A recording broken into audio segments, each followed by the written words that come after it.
Привет! Мы старались сделать это видео максимально интересным и классным. И чтобы смотреть его без проблем и не прерываясь, пожалуйста, скачайте BlonVPN со скидкой.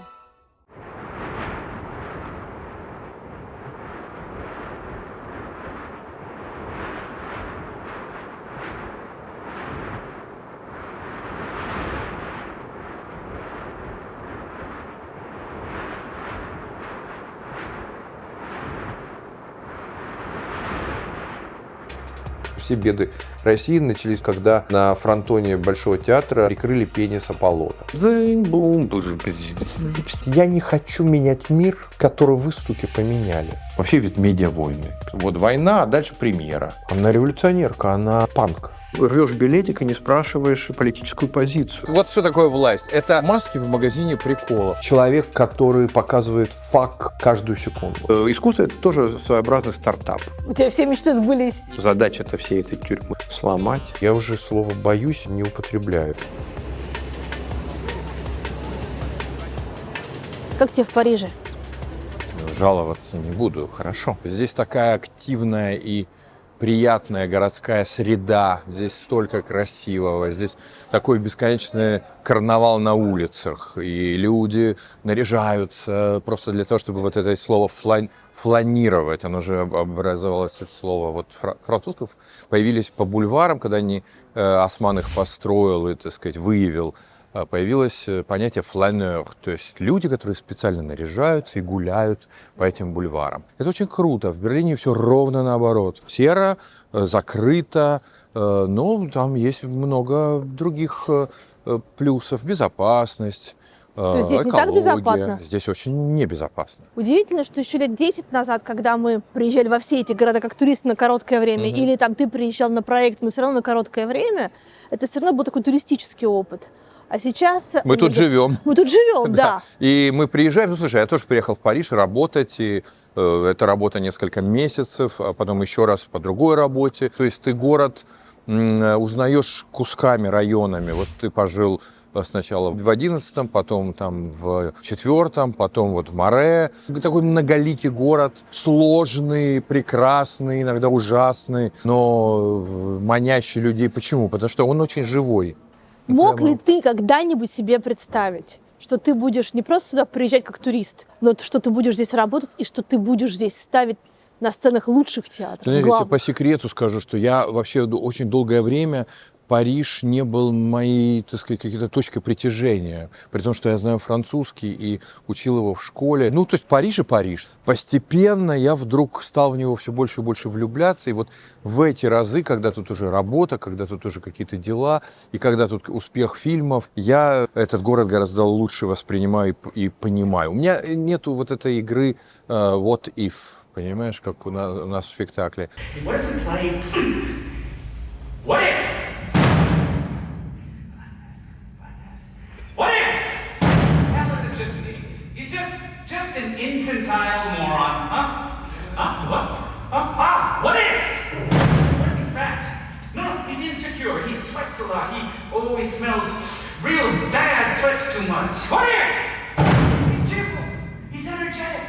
He likes to booze it up. He's a boozer and he likes to drink. He likes to drink, doesn't he? Huh? What if?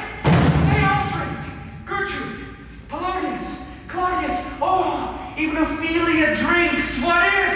Ophelia, she drowns drunk. The autopsy report comes back and it says that she died of, severe alcohol intoxication. What if?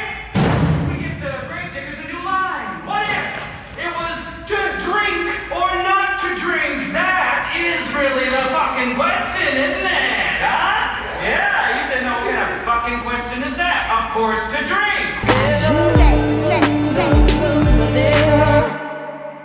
Несколько лет назад в компании верхней половины из вышитых на моей толстовке детей я впервые побывала на Бали. Да, это были съемки легендарной программы «Орел и решка». И тогда я впервые встала на серф. И с тех пор часто думаю о том, что невероятные волны и потрясающая погода – достаточный повод хотеть вернуться на остров. С некоторых пор к ним прибавился еще один – Nuanu Creative City. Это новая достопримечательность острова, целый город, расположившийся на 44 гектарах земли. Основатель Nuanu Сергей Солонин в представлении не нуждается. Он известен проектами Kiwi и Aviasales. Про Nuanu уже писали Forbes, Vogue, Tatler, Harper's Bazaar, а в самом городе побывали миллионы человек.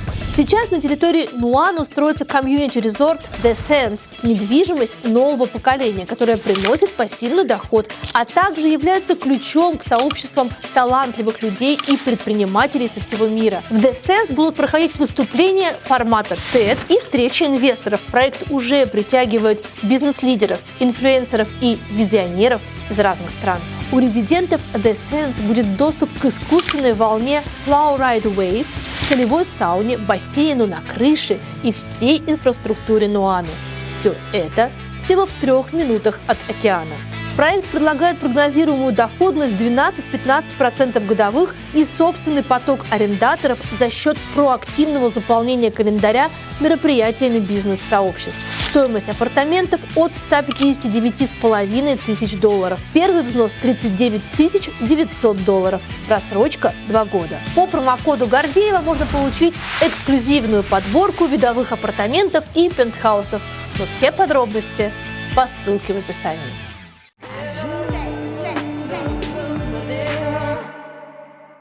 У меня ужасно сложная психологическая задача, потому что, с одной стороны, я должна проявить настойчивость журналиста и пытливость, а с другой стороны, мы с тобой знакомы такое количество лет, что это теряет всякий смысл.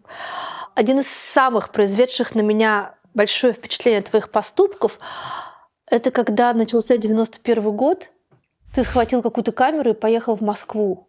Нет, я схватил камеру и пошел снимать, как выглядит путч в Ростове-на-Дону. Я работал на независимом телевидении, и это был частный канал. Происходит путч, и в гостелевидении все камеры опечатывают, чтобы никто ничего не снимал. А у нас на этом частном канале была своя камера. Мы взяли кассеты, родители не пускали меня из дома выходить. Я вот так, знаешь, ногой выбил дверь, сказал, я не могу. И мы пошли снимать все, что можно снять в Ростове-на-Дону. Почему? Вот почему ты не можешь не идти? Слушай, я всегда... Это перестройка, это изменение смыслов, парадигм, это изменение страны. Для меня очень важны были все эти процессы. Я читал запрещенную литературу, которая стала незапрещенной. Я смотрел фильмы, которые лежали на полке, и вот их сейчас показали. Стал ездить в другие страны, пользуясь тем, что был такой момент, что мой отец, который делал там сложнейшие операции, в больнице получал меньше, чем я, который, значит, получал повышенную стипендию, надбавку за общественную работу, работу там в каком-то кружке, работу там на иностранных языках, потому что в архивах техперевод делали. И вот вся эта сумма была больше, чем зарплата моего отца, который делает сложнейшие операции. И я на эти деньги смог поездить по миру и увидеть то, что никогда раньше не видел. Это были 80-е как раз годы, и вдруг начинается 91-й, когда приходит совок с трясущимися руками Янаева и говорит, все отменяется, мы идем в обратную сторону. И это было просто абсолютно возмутительно, и я категорически не хотел возвращаться в это дедовское болото. И мы взяли камеру и пошли снимать, как перепуганные люди в Ростове-на-Дону какие-то отворачивались от камеры, которые какие-то боялись, какие-то наоборот говорили, что они за Ельцина, или которые наоборот говорили, что они не за ГКЧП. Но самое интересное, мы, значит, вломились, просто вот так ногой открыли дверь в обком партии, где жгли документы. И мы сняли, я это никогда не забуду, двор, по которому летают сожженные документы. Значит, эти коммунисты, понимая, что сейчас решается судьба, там, жгли какие-то, значит, документы. И, значит, мы туда зашли, мы брали интервью про ельцинских политиков и антиельцинских политиков.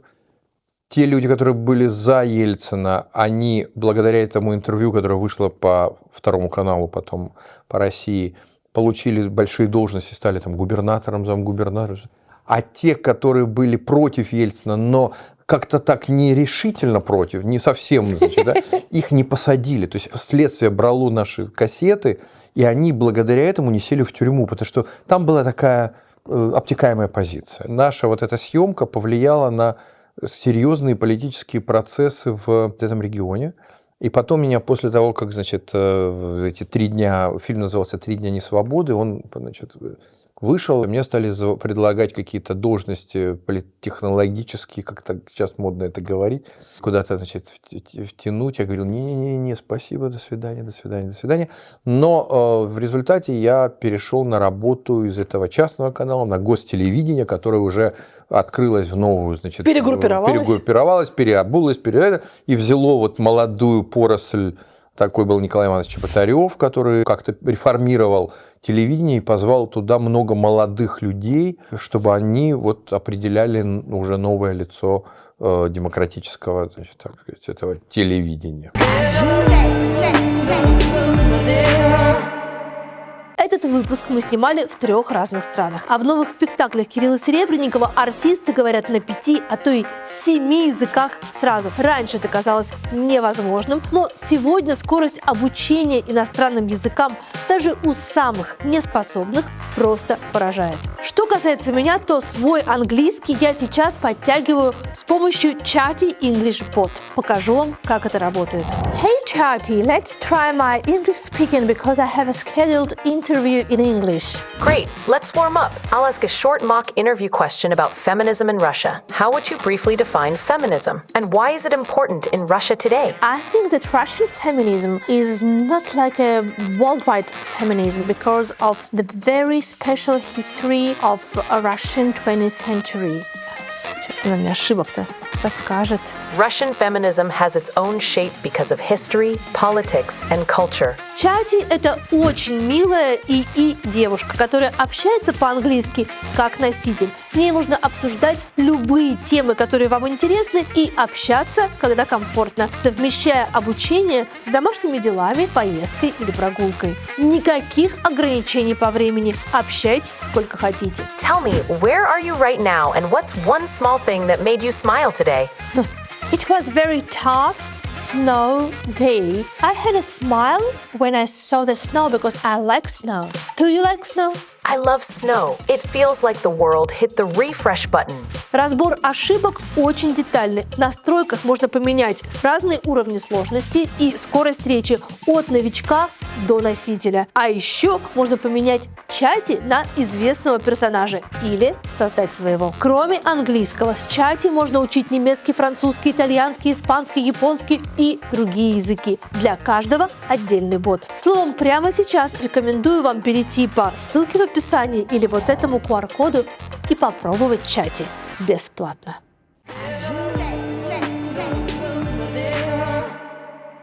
Этот период Донтер назывался телевидение. Донтер. Этот период Донтер, иначе как психоделическим не назовешь, потому что то, что вы там делали, оно вообще не поддается никакому описанию государственного телевидения. Там были 2 яркие звезды, ты и Расторгуев. Да. Вышли не пересекающимися разными курсами. путями, да. Но при этом это было одинаково мощно и ярко. Ты же с да, Сашей общался. мы общались с Сашей, и сначала я получил ТЭФИ, потом на следующий год он получил ТЭФИ. Нам хотелось движухи какой-то, нам хотелось высказаться, нам хотелось как людям нового молодого поколения что-то сказать вообще, понимаешь? И, к счастью, были эти обстоятельства. Вот Николай Иванович тот же Чеботарев, он там покойный уже, но он просто разрешал, давал какие-то небольшие, но деньги на Сашины документальные фильмы, на мои документальные фильмы, игровые телеспектакли. Можешь представить сегодня телеспектакль по Ионеско вообще?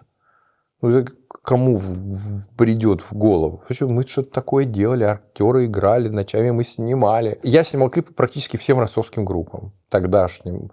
А какие-то ребята, которые потом стали звездами электронной музыки, у меня тоже работали в редакции вот этой нашей, которая «Труба» у нас был проект с Галей Пилипенко. Там, значит, мы поддерживали молодое поколение, все, что уже... Знаешь, был какой-то момент, когда кончились люди, а нам надо выходить с передачами. То есть передача должна поддерживать, А то, что она должна поддерживать, оно кончилось. Я помню, как сидели и говорили: так, Галь, надо сочинять, давай сочиним какую-нибудь группу, давай сочиним какого-нибудь сумасшедшего, там, я не знаю, художника. И вы снимали городских сумасшедших ростовских? Все снимали. Снимали вот все, что было интересного, мы фиксировали. В тот момент ты начинаешь метаться между тем, чтобы быть режиссером театра или режиссером кино? Ты знаешь, я всегда хотел заниматься кино, а ввиду того, что кино не было, и в Ростове-на-Дону ему неоткуда было взяться, было телевидение и был театр. Вот я работал в ТЮЗе, в театре драмы имени Горького, и работал на телевидении, это все было параллельно. А сейчас про себя внутри ты себе как говоришь? Ты? Да я не знаю, как. Сейчас у меня закончился спектакль, вчера была премьера, завтра я монтирую свой первый французский фильм. Правда, что в этом фильме снимается Фани Ардан? Да, она снялась и очень хорошо сыграла. Мы с ней работали еще в Доме музыки в проекте Спивакова «Жанна Дарк на костре». И вот мы там познакомились и с тех пор как-то общаемся. В чем секрет Фани Ардан? Она революционерка, она панк. Она безумная, абсолютно не буржуа, человек, который показывает факт каждую секунду. Никогда не забуду она снялась в фильме у меня, и, значит, на какой-то следующий день идет на суд Депардье с гордо поднятой головой. Депардье, в которого здесь только ленивый не плюнул. Да, здесь, значит, его канцелят за приставание к девушкам и все такое. Она идет в короткой юбке с гордо поднятой головой, приходит на суд, говорит: это великий, вы судите великого французского артиста, он мой друг. Говорит какую-то речь, которая, мне кажется, должна войти в учебники истории, потому что так умно, тонко. Она политолог, она закончила Сорбонну или что-то такое. И она блистательную речь произносит, все, значит, обалдели, она уходит так просто, значит, как великая. На следующий день ее начинают канцелить все. Выходит информация о нашем фильме, и я вижу, что редакторы, которые эту информацию выпускают, вычеркивают Фани Ардан из списка артистов, которые у меня снялись.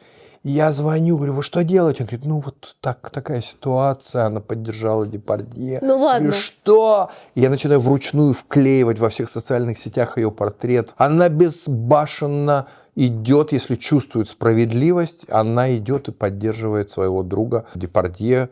В тяжелый момент, да, есть обвинения, есть там какие-то обстоятельства, точно.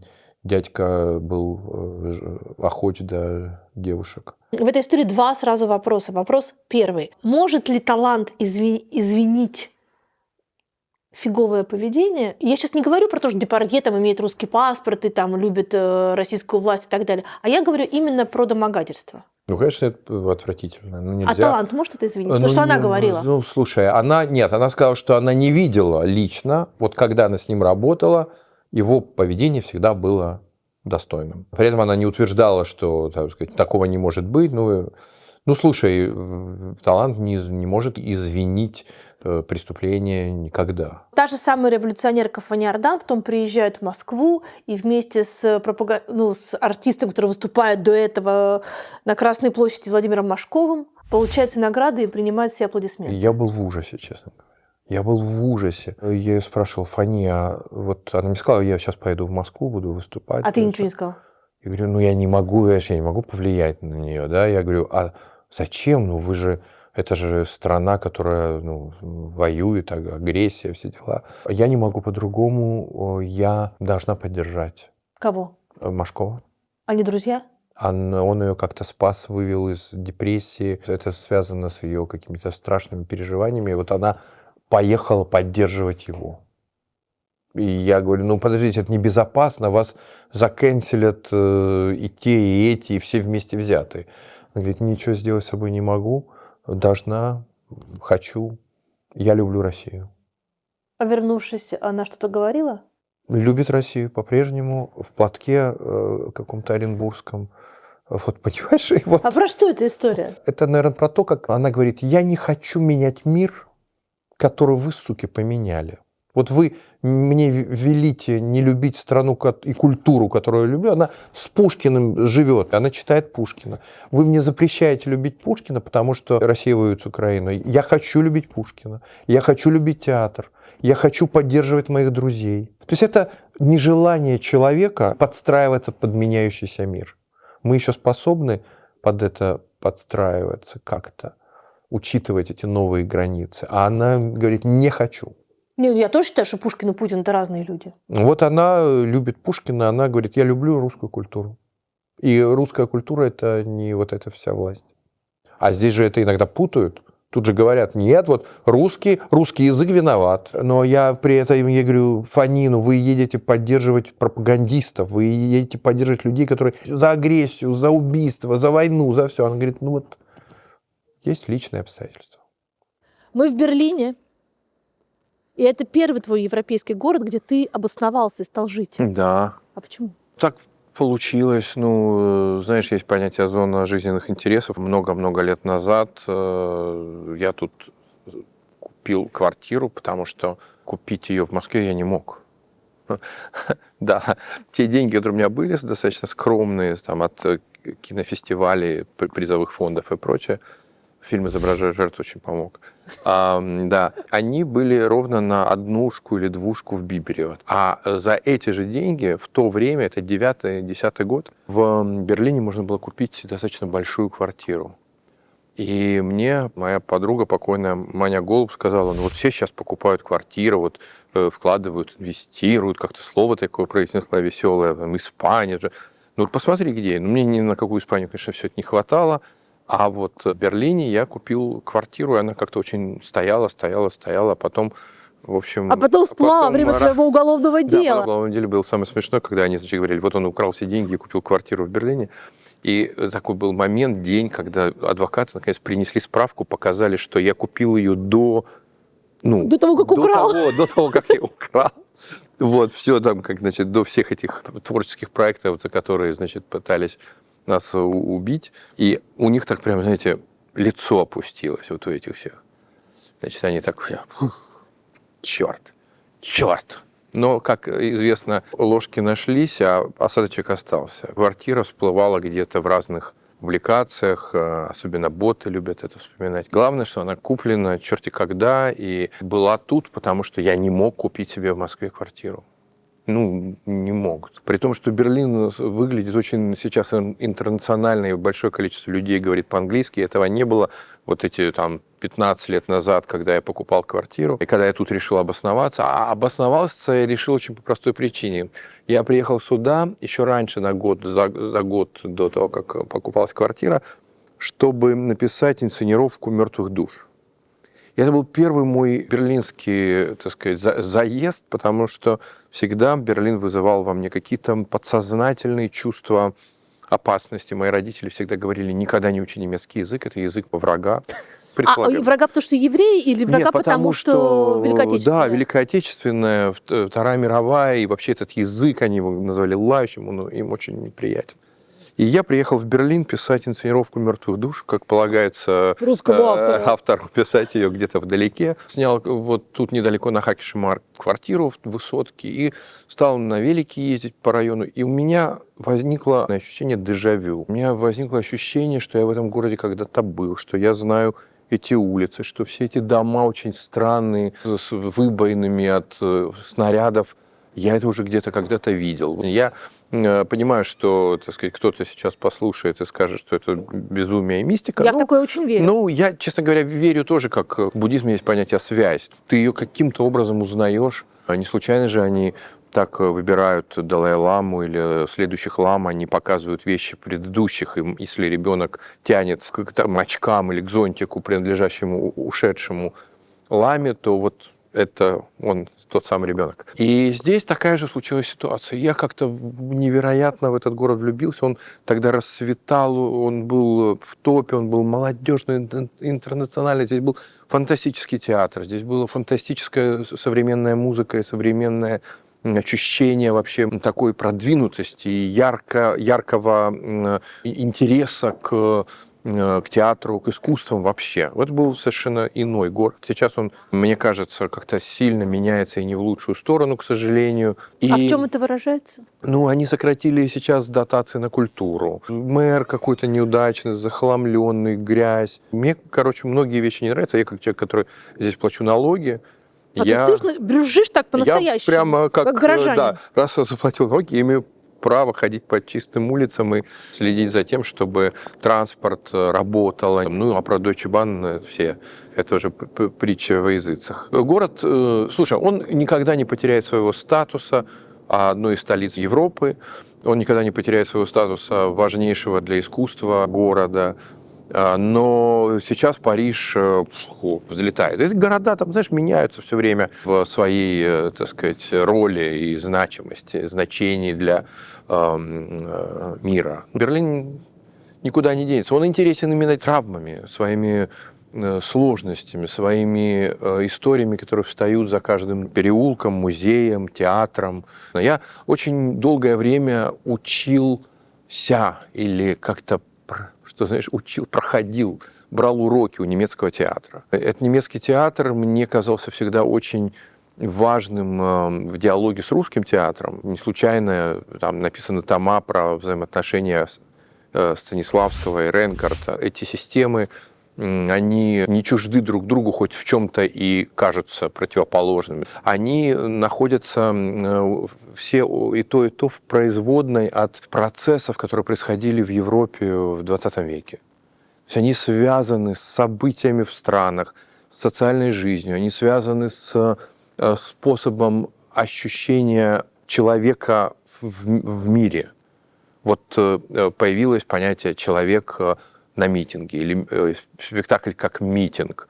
Да, Мейерхольд этим занимался, Рейнгард этим занимался, Пискатор этим занимался во Франции. Дальше их пути могли расходиться. Но вот какой-то общий генезис, общий вот этот революционный, так сказать, мотор, он сохраняется. Я это всегда чувствовал, видел, и мне очень было интересно, как развивался немецкий театр, как он со своей там, как бы такой натуралистичностью, грубостью, он при этом всегда эмоциональный и апеллирует к сознанию, к мозгу, к идее, к концепции, чего нету в российском театре. Он такой немножко про атмосферу, про вообще. Про то, чтобы люди отдохнули. Да, тьмы низких истин мне дороже нас возвышающий обман. Вот здесь тьмы низких истин, а там возвышающий обман. И это очень интересно, но главное помнить, что это все слова одной строчки. Поэтому мне это было всегда интересно, я учился. А сейчас тут тоже кризис, тут какая-то невнятица в том, что происходит. Если говорить про травмы, то Германию принято ставить в пример и в назидание того, как люди покаялись, как они по-настоящему просили прощения и так далее. Но мне кажется, что это довольно противоречивое утверждение о том, что нацистское прошлое отвергнуто, и что все эти разговоры очень сложные, как разговоры между палачами и жертвами. Они не проговорены до конца, и только сейчас, может быть, выросло поколение, которое может нормально про это поговорить.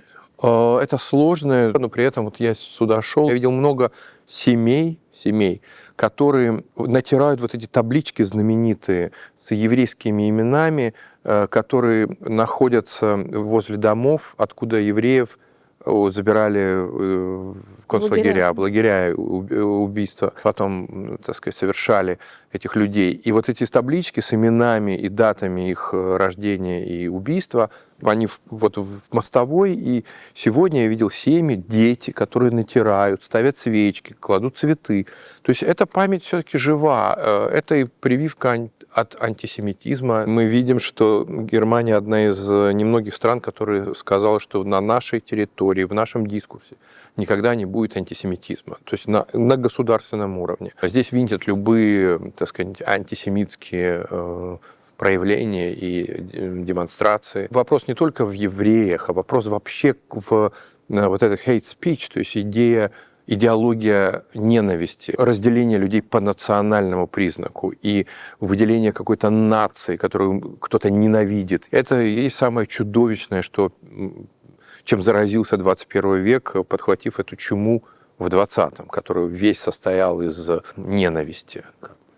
Вот эта ненависть, она, мне кажется, конечно, не должна перейти в 21 век. Я просто надеюсь на эти новые поколения ребят, у которых тоже уже дети есть, и которые учат их на каких-то других принципах, хотя мы не должны никаких иллюзий испытывать. Вот мы видим, как в Америке университеты, центры вроде бы как бы какой-то либеральной идеи, свободы вдруг оказались при этом центрами антисемитизма, лютого, какого-то оголтелого, бездумного.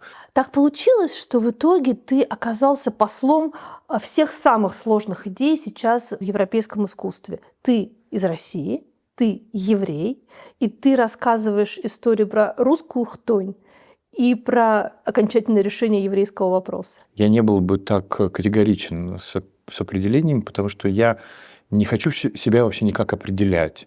Как ты знаешь, мой папа еврей, а мама украинка. И вот это как раз сочетание дает максимальную неопределенность. И вообще неопределенность – это одно из прекрасных свойств искусства.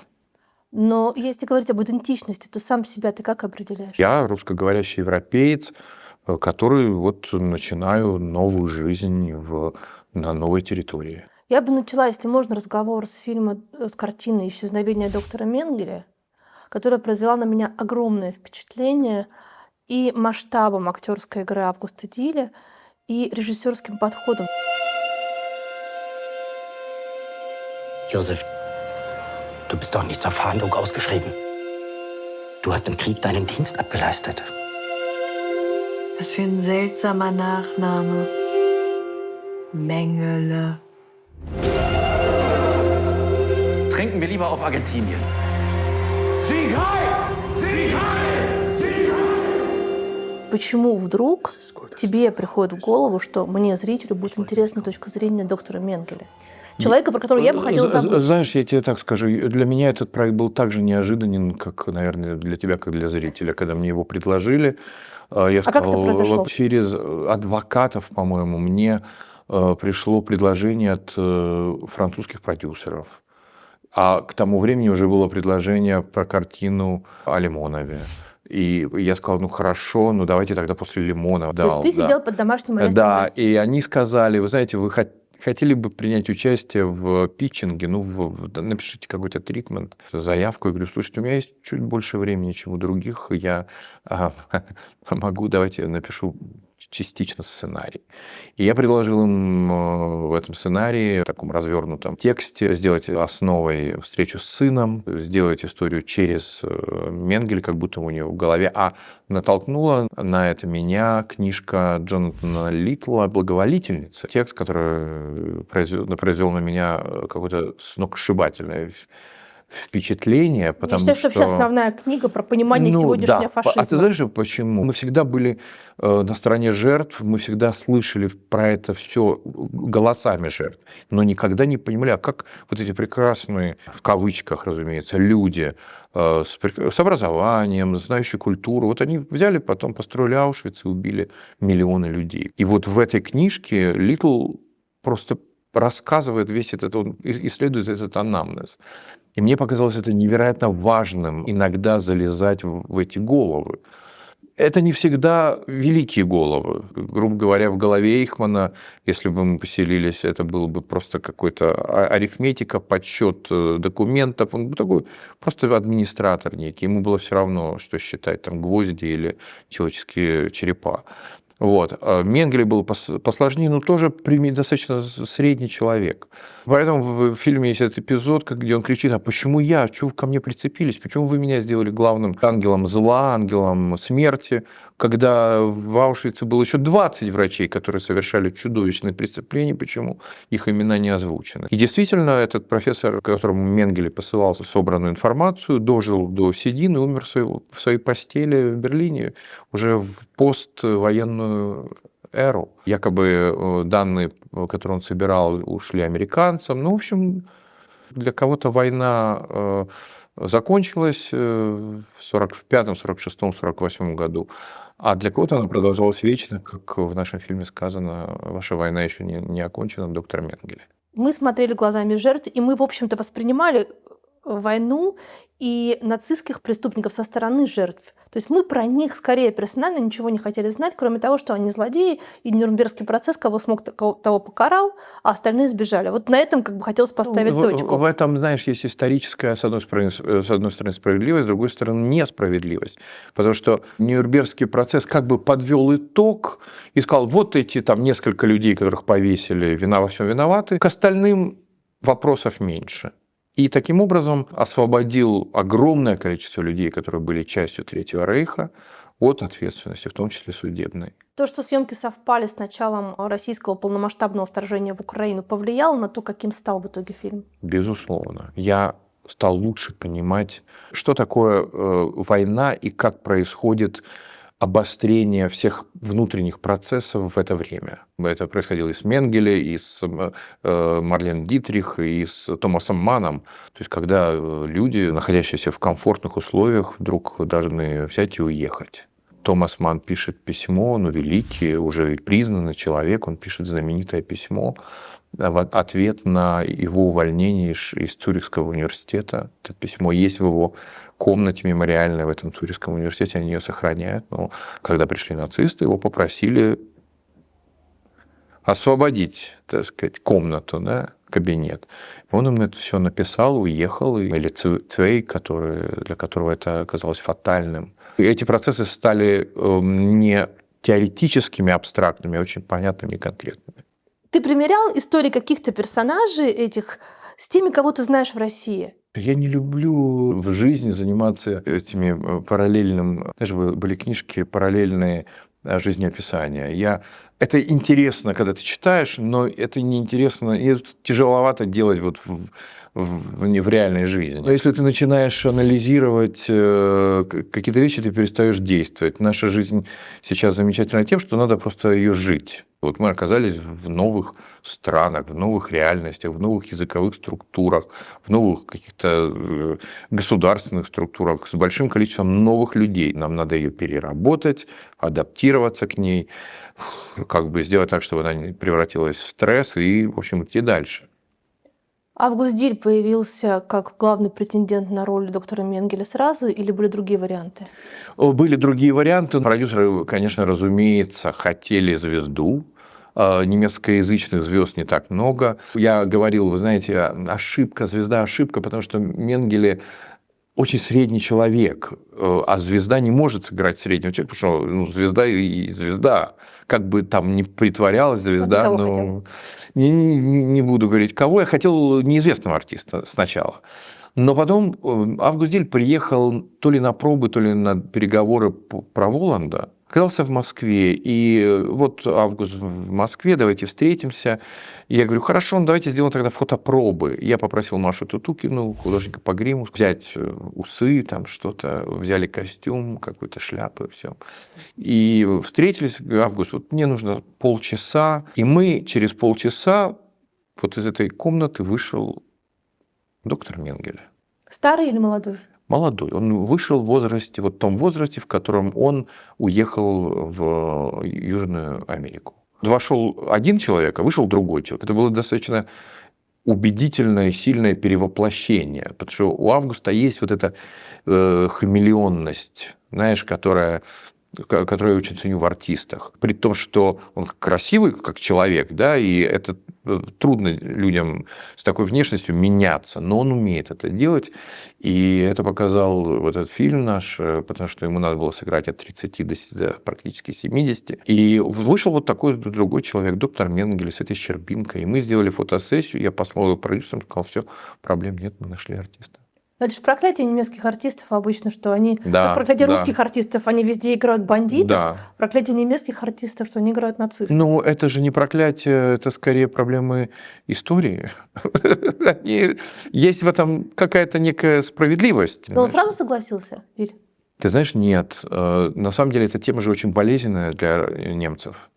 И я, прежде чем снять этот фильм, провел сотни интервью. Я спрашивал про истории семей немцев. Новое поколение немцев, которым 30 там, или около 30, плюс-минус, с большой охотой стали рассказывать про эти бесконечные скелеты в шкафу, про дядь нацистов, про дедушек нацистов, про какие-то семьи, про проблемы, про тайны, про как вычеркивали, вымарывали, прятали, а потом это возвращалось в виде насилия. Ну, то есть вот все, что мы знаем, и то, как мы это себе представляем. На меня это упала немецкая жизнь, про которую я нигде не мог тогда прочитать. Сейчас я уже более осведомлен в дискурсе, который есть, и я читаю прекрасную книжку про то, как менялся язык в Третьем Рейхе, и лучше бы я ее прочитал до, конечно, но сейчас уже читаю, потому что тема меня догоняет. Августу было непросто надевать на себя этого персонажа, потому что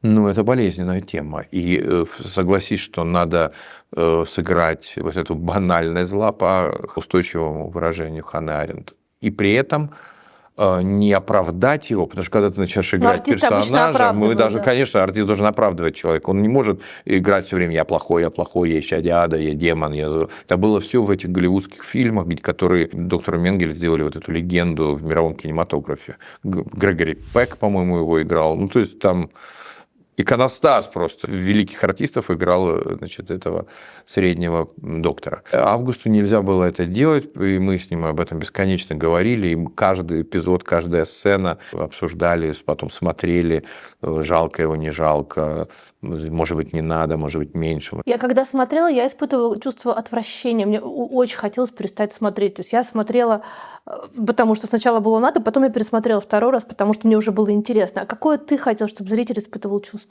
Я так тебе скажу, мне очень важна была реакция людей из семей, где жертвы Холокоста. Для них это совсем страшная тема. И я намеренно показал этот фильм людям, в семьях которых люди погибли в Аушвице и в Треблинке. Их одобрение для меня, такая важная, как бы сказали, индульгенция, потому что они сказали, что им это не больно. То есть нету никакого оправдания нацизма, так скажем. А Августа как ты убедил играть? И что ты ему говорил? Слушай, как кто? Он умный артист, во-первых. Во-вторых, он артист, который жаден до интересной работы. Как все артисты хорошие, понимаешь? Это искушение, конечно, сыграть такое существо и такую жизнь, и сделать это так, чтобы было, с одной стороны, такое чувство, как у тебя, с другой стороны, я думаю, все-таки реакция на этот фильм Never Again должна быть, потому что мы понимаем про этот ресентимент, который является главной темой Менгеля и главной причиной любой войны. Понимаешь, фильм же не абстрактный байопик, он про другое. Это про то, как даже при отсутствии формального юридического наказание все равно происходит. И у военных преступников наказанием будет сама жизнь. То есть ты считаешь, что Менгеле прожил жизнь равную наказанию? Равную аду. Когда ты всю жизнь боишься шорохов и теней у себя за спиной, это, наверное, не очень хорошая жизнь. Доктор Менгеле вышел в момент вновь поднятого еврейского вопроса в Европе и в мире и возрождающегося антисемитизма. Многие объясняют, в том числе и этим, то, что доктор Менгеле не попал в конкурсную программу Каннского фестиваля. Но это даже не многие объясняют, это практически открытая информация. То есть ты с этим согласен? Нет, это было так, нас позвали в конкурс, и в течение года мы были в конкурсе. И в последний момент буквально нам сказали: извините, ребята, но вы будете в специальной программе. Что за... Он говорит: поверьте, так другого варианта нет. Обидно? Нет. Почему? Потому что Канны не про соревнования, а про презентацию фильма. У нас были такие хорошие... Август точно мог получить гран-при за главную роль. Мне единственное, что обидно, это за Августа. Потому что такой мужской роли не было многие годы уже, честно говоря. Это ужасно обидно. Все остальное, фильм получил большое признание, он куплен в огромное количество стран, и я думаю, люди будут искать момент получше. Вот такой ход мысли. Рассказывая о Холокосте, вы льете мельницу на тех, кто сегодня совершает геноцид в Газе. А ты что отвечал? Я на муху смотрел, на какие-то. Просто я, Что тут ответить? Что с сумасшедшими людьми, как с ними разговаривать? На днях там как-то я прочитал, как в Берлине устроили демонстрацию против открытия еврейского ресторана. И власти сказали, то есть это такого не было со времен нацистов, власти говорят. То есть какой-то уровень антисемитизма в Берлине поднялся на непозволительную высоту, и они немножко даже не знают, что с этим делать. А ты живешь в Берлине, ты с этим сталкиваешься? Я нет, я там не так часто бываю, кстати говоря. Вот. Но синагога по-прежнему в двойной цепи охраны. А что это вообще? Да ее выгони. Да, это же может быть хорошая муха. Не, ну хорошая, она звук портит звук. Она хорошая муха, и вообще можно... Я не хочу, Не чтобы убивай, были- не убивай, Я не пожалуйста. собираюсь ее убивать. Ну, нельзя, не можем живых существ убивать. Да где она, блин? Вот там. Муха, у тебя шансы такие. Я могу... я не могу. Не, это не открываешь сейчас окна. Ну ладно.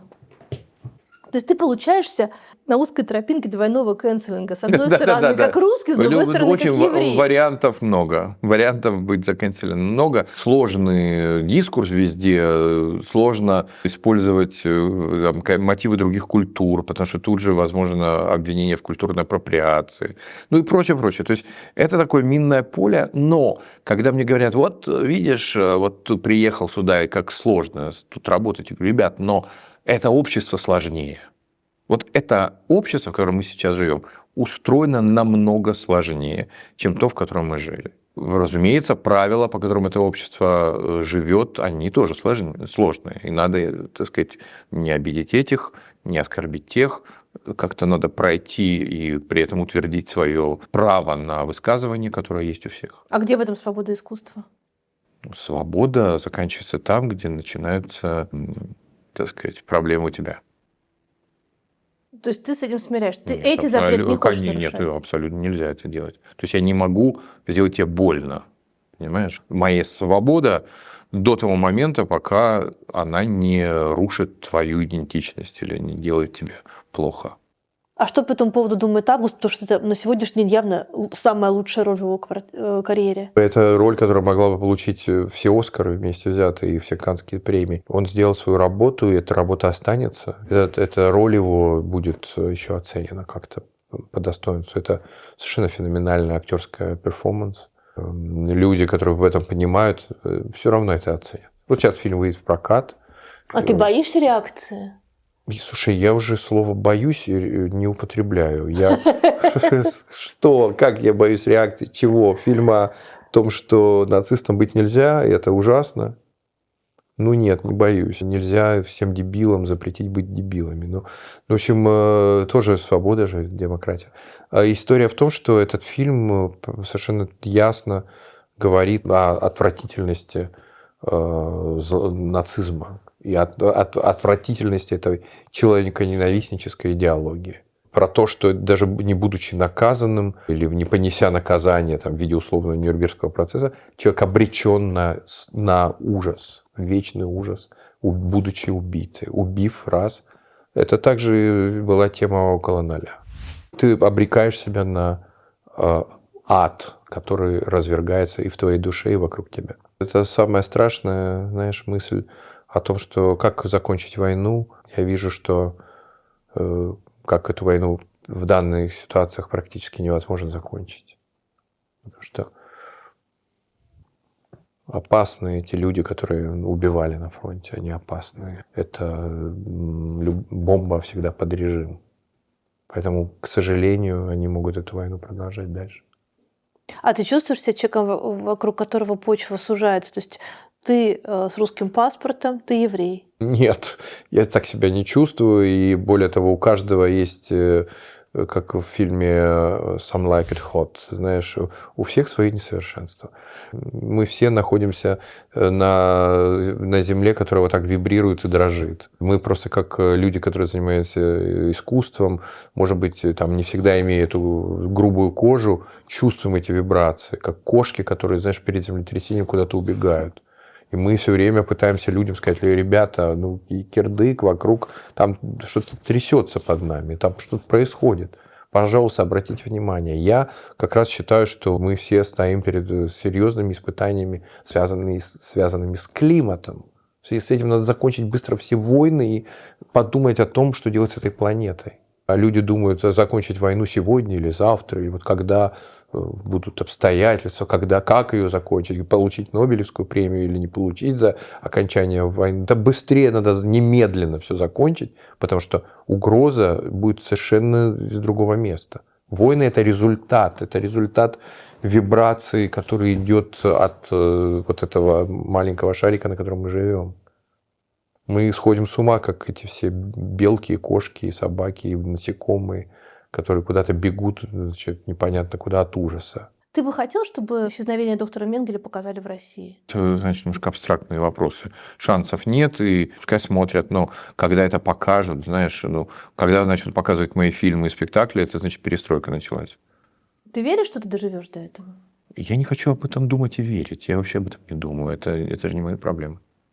Ты вообще в своих мыслях сейчас повседневных не возвращаешься в Россию? Я говорю на русском языке, я занимаюсь русской культурой, я ее люблю, и я ее гражданин, понимаешь? Я поэтому постоянно нахожусь в этом дискурсе, при том, что также я говорю на разных языках и стараюсь работать в разных странах, но при этом я все равно остаюсь русским режиссером, русским художником, как угодно называйте. Как я не могу перепрошить себя, я не могу это забыть. Я дома, и с тобой мы говорим на русском, то есть русский язык, прекрасный русский язык для меня – это моя родина. Ты сталкивался с кэнселом русской культуры, русского языка? Ты знаешь, в моем случае были попытки, которые провалились. Это было связано с тем, когда я вовлечь украинских артистов, желая им помочь, потому что много ребят уехало из войны, которую ты называешь полномасштабным вторжением. Ну, я считаю, что война началась в 2014 году, в 2022 году все как бы... В общем, из-за войны люди уехали, и им надо тоже жить. И я подумал, что какой-то у меня был момент, вот этот спектакль «Львий» в Гамбурге, где работают и русские, и украинцы. Мы получили какие-то бесконечные митинги, протесты. И когда стали разговаривать с людьми, которые все это организовывали, они не могли даже объяснить, почему они протестуют. Ну вот как бы у меня явная позиция, у всех все уехали, все хотят сделать антивоенное высказывание. В чем проблема? А дальше появился в этом переписке человек, который сказал: мы хотим, чтобы вас не было. Мы хотим, чтобы вас не было, потому что на ваши места придем мы. Я говорю: так это в бизнес-проблема. То есть мой вопрос, я хочу помочь ребятам, чтобы они не умерли с голоду, вот хочу помочь жертвам войны. И с любой стороны, неважно с какой, да. А вы хотите, чтобы мы перестали быть субъектными, да. То есть они работают как пропагандисты, они работают как уивенбины, и я буду продолжать просто делать мою какую-то гуманитарную задачу выполнять. Если я вижу прекрасных людей, которым плохо, неважно, какой они национальности. Может быть, в тот момент предложение сотрудничества украинцев было преждевременно, потому что еще была острая боль? Может быть, да. Может быть, это надо было... Может быть, не надо было делать, потому что война привела всех в общем-то, не в адекватное состояние, конечно. И это больно, это ужасно. Я знаю, как у этих людей реально погибшие близкие. И до сих пор, когда я встречаюсь с какими-то украинцами, которые приходят на мои спектакли, и они рассказывают это, я чувствую себя ужасно. Но да, тогда, наверное, не надо было объявлять об этом. Не надо было говорить: вот мы делаем украинский или русско-украинский спектакль. Любые, так сказать, моменты, просто когда эти два слова стоят рядом, вызывало у людей совершенно болезненное поведение. И это совершенно понятно почему. Потому что в этот момент бомбили города. Но интересно, что сейчас города все равно бомбят, а вот это вот чувство острой боли, оно все равно везде у всех уходит.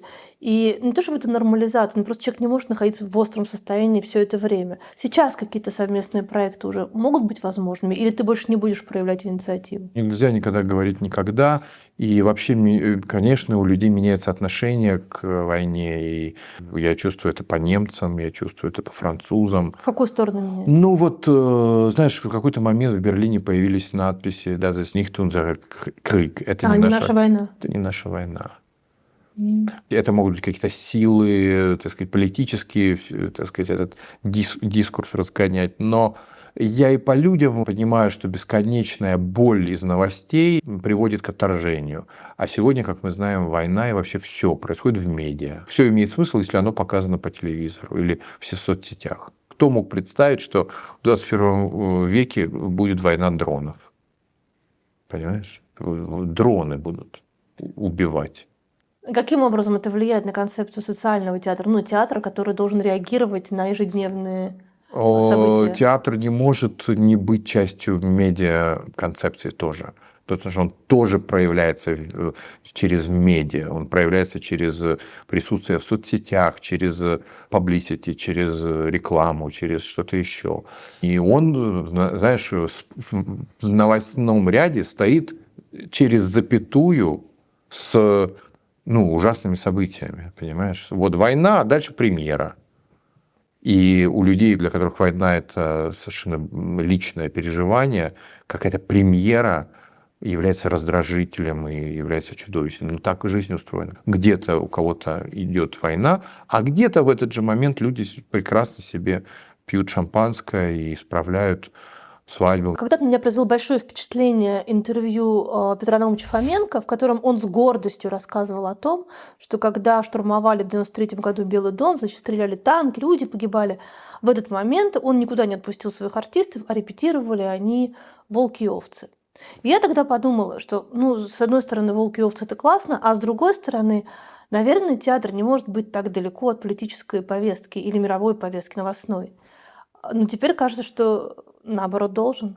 Нет, ничего не кажется. Помнишь, мы с тобой как-то пытались сделать церемонию золотой маски и залезли в архивы, чтобы понять, так сказать, история страны, а вот история победителей золотой маски. Да, и там вообще не было пересечений. Было никаких пересечений. То есть по спектаклям, которые выходили в лидеры, нельзя было ничего понять про что происходит в стране под названием Россия. Вообще. Это были какие-то...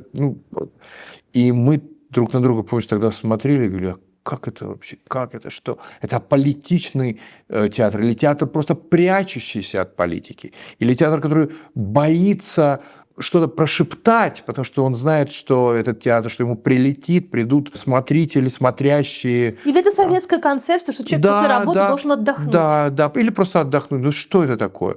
Потому что скажи такое во Франции, что вы не должны рассказывать о том, что на улице. Как? Вы что? Вынесут на вилах.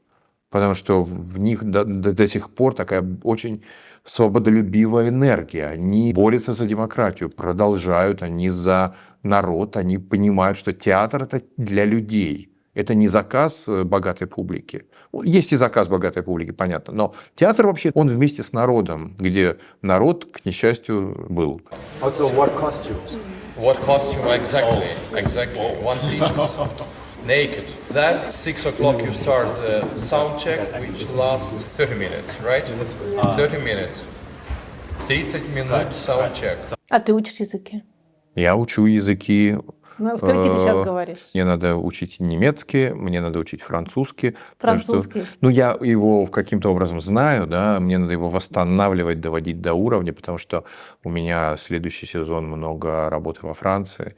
Потом у меня несколько подряд лет в Зальцбурге начинается кольцо вагнеровское. Мне несколько лет подряд надо работать на немецком. И английский постоянно, который то ухудшается, то улучшается, потому что, когда на нем говоришь с неносителями, ты начинаешь, он у тебя проседает. Эта проблема есть, и скоро наш русский язык будет уже немножко такой ретро-вариант. Потому что язык обновляется очень стремительно. Возникает этот новояз. Вот эти все слова, которые сейчас возникают в современном русском языке, которые существуют в России, скоро будут нами, так сказать, казаться странными. Я встречаю здесь детей, работаю иногда с ребятами, уже поколение, которое родилось здесь, но в русских семьях. То есть, допустим, уехали в начале 2000-х. И сейчас людям 25 лет. Это уже вполне себе взрослые ребята, которые начинают работать. Они учили русский в семье. И это совершенно иной русский, скорее из 90-х, скорее либо какой-то литературный, чеховско-тургеневский какой-то, понимаешь? В смеси с уличным, такое забавно бывает. Вот, но это другой язык, чем даже тот, который знал и слышал я. Незадолго до твоего ареста мы с тобой делали интервью для «Медузы», где ты сказал, что ну а что, вот театр живет 5 лет, и я чувствую, что вот Гоголь-центр себя исчерпал. Сказал ты, потом у тебя было уголовное дело, а потом казалось, что это супер расцвет театра Гоголь-центр. Если бы представить себе, фантазировать, мог бы ты себе представить долгую жизнь этого театра? Да, она как раз очень легко представляется. 50 лет Филиппа Авдеева, значит, на сцене. Мы все, значит, как-то ему что-то вручают. Представить можно, но надо ли это представлять? Этот кринж и кровь из глаз не очень хочется видеть. Артисты становятся памятниками самим себе. Они, значит, играют роли в каких-то спектаклях, где они в центре, все по бокам. Это все представимо, потому что происходило очень большое количество раз. И никакой театр, ни Таганку, ни другие театры не миновала чаша сия. Вовремя закончить, вовремя разойтись, вовремя уйти. Мне нравится, как здесь это сделано. Вот сколько бы, каким бы ты ни был супер талантливым, расталантливым, но ты закончил свой 1 или 2 срока руководства театром. Спасибо, до свидания. Заходите следующий. Но то руководство, а то целое созвездие, команда. Ну что, все осталось, как легенда, как какие-то воспоминания, как какие-то спектакли, за которые до сих пор не то что не стыдно, а даже, так сказать, можно гордиться. Ребята, которые живут, которые состоялись как профессионалы, которые в конкуренции вот европейской или российской считаются очень хорошими артистами. Когда за Филиппа, Никиту, Гошу Кудренко, за тех ребят, Никиту Ерину, Свету Маврешеву, мне не надо уже больше просить. Раньше вот эта сценка из «Легенды» «Купи русского артиста», это очень похожий, да? Так сказать, документальный театр практически. Я какое-то время уговаривал, слушайте, возьмите артиста. Да не надо, у нас есть артисты свои. Вот прекрасные артисты немецкоговорящие. Да, но эти выучат тоже немецкий язык. Прекрасно, у нас уже люди с документами, и не нужны никакие справки. Не пожалеть. У нас такой был бесконечный спор со всеми руководителями театров. Но вот как только первый раз артисты наши попадали в каст или в проект, эти же руководители театров, которых я уговаривал их взять, смотрели на их работу, дальше они их звали в труппу. Уже в следующий раз мне не надо было никого пропагандировать. Один Байрон, первый раз я его позвал в нидерландский театр оперу в спектакль «Фрайшутц». Это «Вольный стрелок» по Веберу. Я придумал, что там будут вставки из мюзикла Тома Уэйтса на этот же сюжет. «Black Rider», знаменитый спектакль. Я позвал Одина играть такую роль наратора и петь песни Тома Уэйтса. И он это сделал блистательно, у него бешеный успех. The flash pan hunter, he sways with the wind, his rifle. It's the sound of the morning. Each sulphurous bullet must have its own wit. Each cartridge, it comes with a warning. Когда мы договаривались о Борисе Годунове, руководство театра мне сказало: без Одина не возвращайтесь. И я уговорил и маэстро Василия Петренко, театру уговаривать уже было не надо, взять Одина исполнять роль юродивого в Борисе Годунове. Это был его первый случай, когда он пел на огромной сцене с огромным оркестром, важнейшую роль. Делал это феноменально. Это же происходило сейчас в Шнейштум, в дуэт Августа Диля и Филиппа Авдеева, про который стали писать, какие-то научные исследования и трактаты, и является, приводит его как пример психологической, школы такой подробной. Ja, da vorne, da drüben. Wo sind Sie? Du, da drüben! Na also! Der Weg ist frei! И работа Никиты, который, я не знаю, он и в спектаклях играет, и снимается у Аронофски. В Голливуд, в общем, люди приходили на него на площадку смотреть, как играет этот русский парень. Гоша Кудренко, Никита Еленев, Варя Шмыкова, которые сейчас просто получают огромные овации в нашем ревайвале, восстановлении. Они восстановили «Дон Жуан Реквием» на сцене Комиша Опер. А просто они не поют, они играют роли, но без слов. У них свои овации, публика просто их приветствует как настоящих звезд. В этой конкурентной гонке наши артисты абсолютно оказались убедительными. Я невероятно этим горжусь и радуюсь, что, так сказать, как-то к этому причастен. Как отец? Ну и как отец в том числе, но и вообще как организатор наших побед, знаешь. Или Света Мамрешева, которая в этом году закончила с самыми высшими баллами немецкую консерваторию и стала певицей, и сочетает актерскую профессию с певческой. Имела какой-то такой успех, люди вообще не верили, что они видели, она такое творит уже на оперной сцене.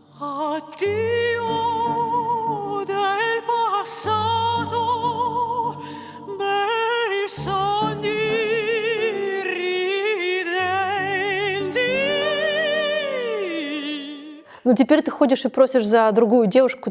Твоя же ученица и твоя воспитанница Женя Беркович сидит в русской тюрьме. Это огромная травма и беда, и горе. И то, что Женя Беркович и Света Петрейчук сидят за поэзию или за тексты пьес, или вообще за абсолютно выдуманному обвинению, фантастическому, какому-то кафкианскому, это чудовищная беда, боль и ужас. А почему за них не вписывается, ну, скажем так, мировая культурная общественность? Мировая культурная общественность вписалась по полной программе и за Женю, и за Свету. Это были демонстрации, это были какие-то растяжки, это были какие-то их портреты. Все про это бесконечно писали, но это же ни на что уже не влияет. То есть времена, когда Параджанову могли выпустить в обмен на какую-то лояльность. Времена, когда Луи Арагон мог попросить Брежнева освободить неизвестного ему какого-то Параджанова, прошли. Потому что, во-первых, Луи Арагон уже не приедет ни к какому Брежневу. Во-вторых, если тут просят, значит, надо еще больше дать. Такая логика там теперь. Я пишу как письма, передаю. Но задача сделать так, чтобы у нее была работа здесь. Про нее не должны забыть, поэтому я при любой возможности, Каннский фестиваль, другой фестиваль, любой, выхожу с портретом и напоминаю людям об этой беде, об этом художнике, об этом потрясающем авторе, которым какое-то лучшее издание страны должны были бы гордиться и должны были бы, так сказать, ценить то, что эта земля и эта культура родила Женю Беркович и Свету Петрейчук. Она человек талантливый, и, безусловно, внутренняя работа продолжается, она не может остановиться. То есть ее талант ее ведет. Главное ее поддерживать, напоминать, что ее все ждут. И главное ей передавать идею, что она должна держаться, в том смысле, что я слово это сам не очень люблю, но не сломаться.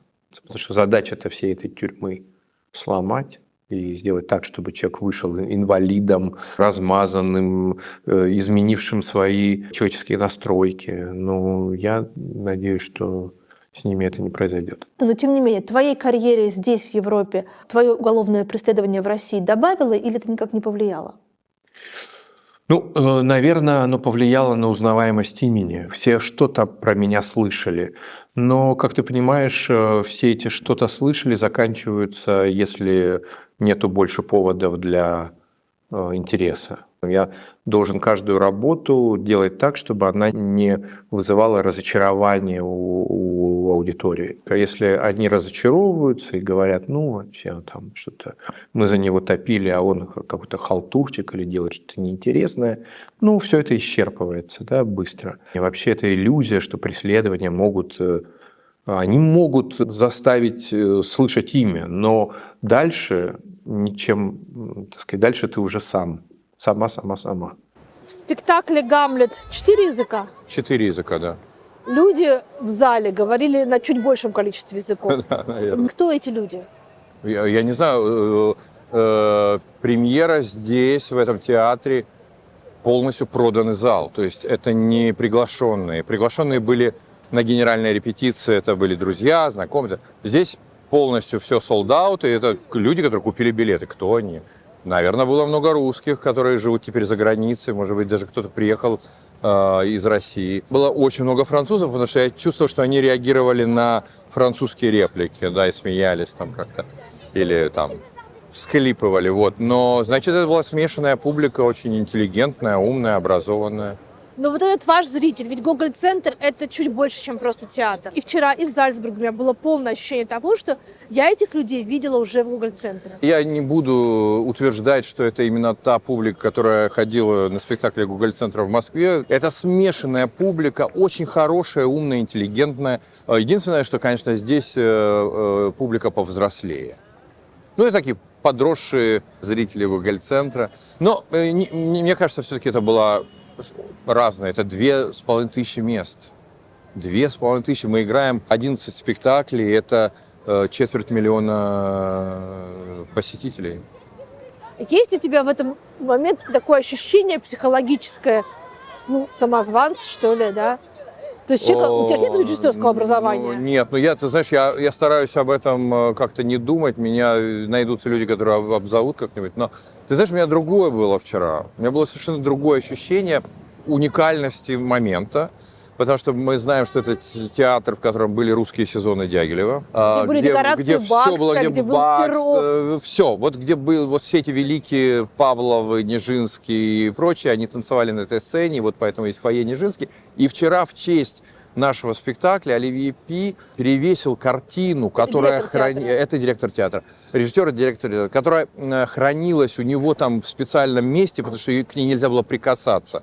Это второе оригинальное изображение Анны Павловой, афиша русских сезонов, сделанная художником Серовым. Вот один вариант хранится в Питере, в Музее театральной культуры, а второй здесь, в Шатле. И вот специально в честь нашей премьеры и в честь этих, так сказать, какой-то памяти русских сезонов, они перевесили эту картину в фойе Нижинский, поставили камеру, подключили, значит, там сигнализацию, и это первый раз, когда она явилась народу. Вот в честь нашей премьеры. Поэтому вот это меня как-то впечатлило, я думаю, какие-то странные, значит, круги, мосты. А круги или мосты? Это, кстати, не важно. знаю, круги, наверное, все повторяется. Новые люди в тех же обстоятельствах, в тех же городах, на тех же сценах делают какие-то похожие вещи, потому что обстоятельства... слушай, войны это что, мосты или круги?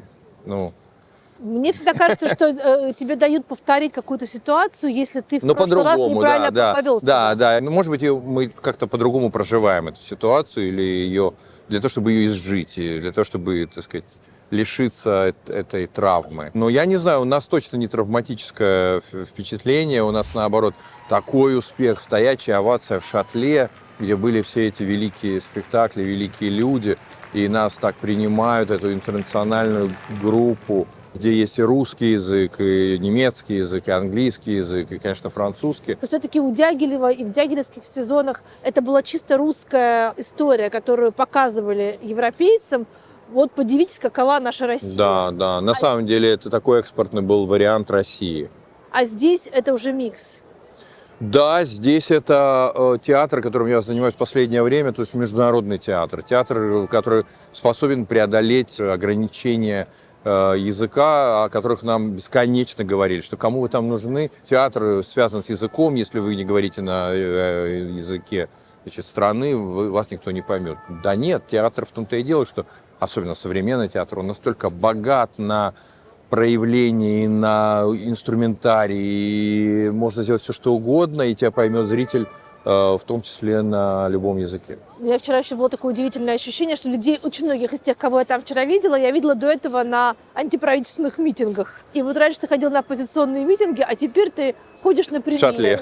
И это тоже какое-то изменение качества жизни. И в этом есть немножко стыдного, потому что как будто свою страну мы не спасли. Но, к сожалению, все эти люди, которые пытались мирным путем добиться изменений в русской политической жизни, и ничего из этого не вышло хорошего, они вынуждены уехать из страны, и для меня это невероятная, это огромная трагедия. Потеря этих людей, которых я часто встречаю здесь, и которые, надо сказать, уже внедрились в жизнь здесь. Они научились уже тут жить, они уже получили какие-то работы, профессии. Но их Россия потеряла. Она их даже не потеряла. Потеряла это, когда, знаешь, что-то потерялось. Вот случайно шла и обронила. Она их выжила. Не Россия, это тоже неправильно говорю. Власть это.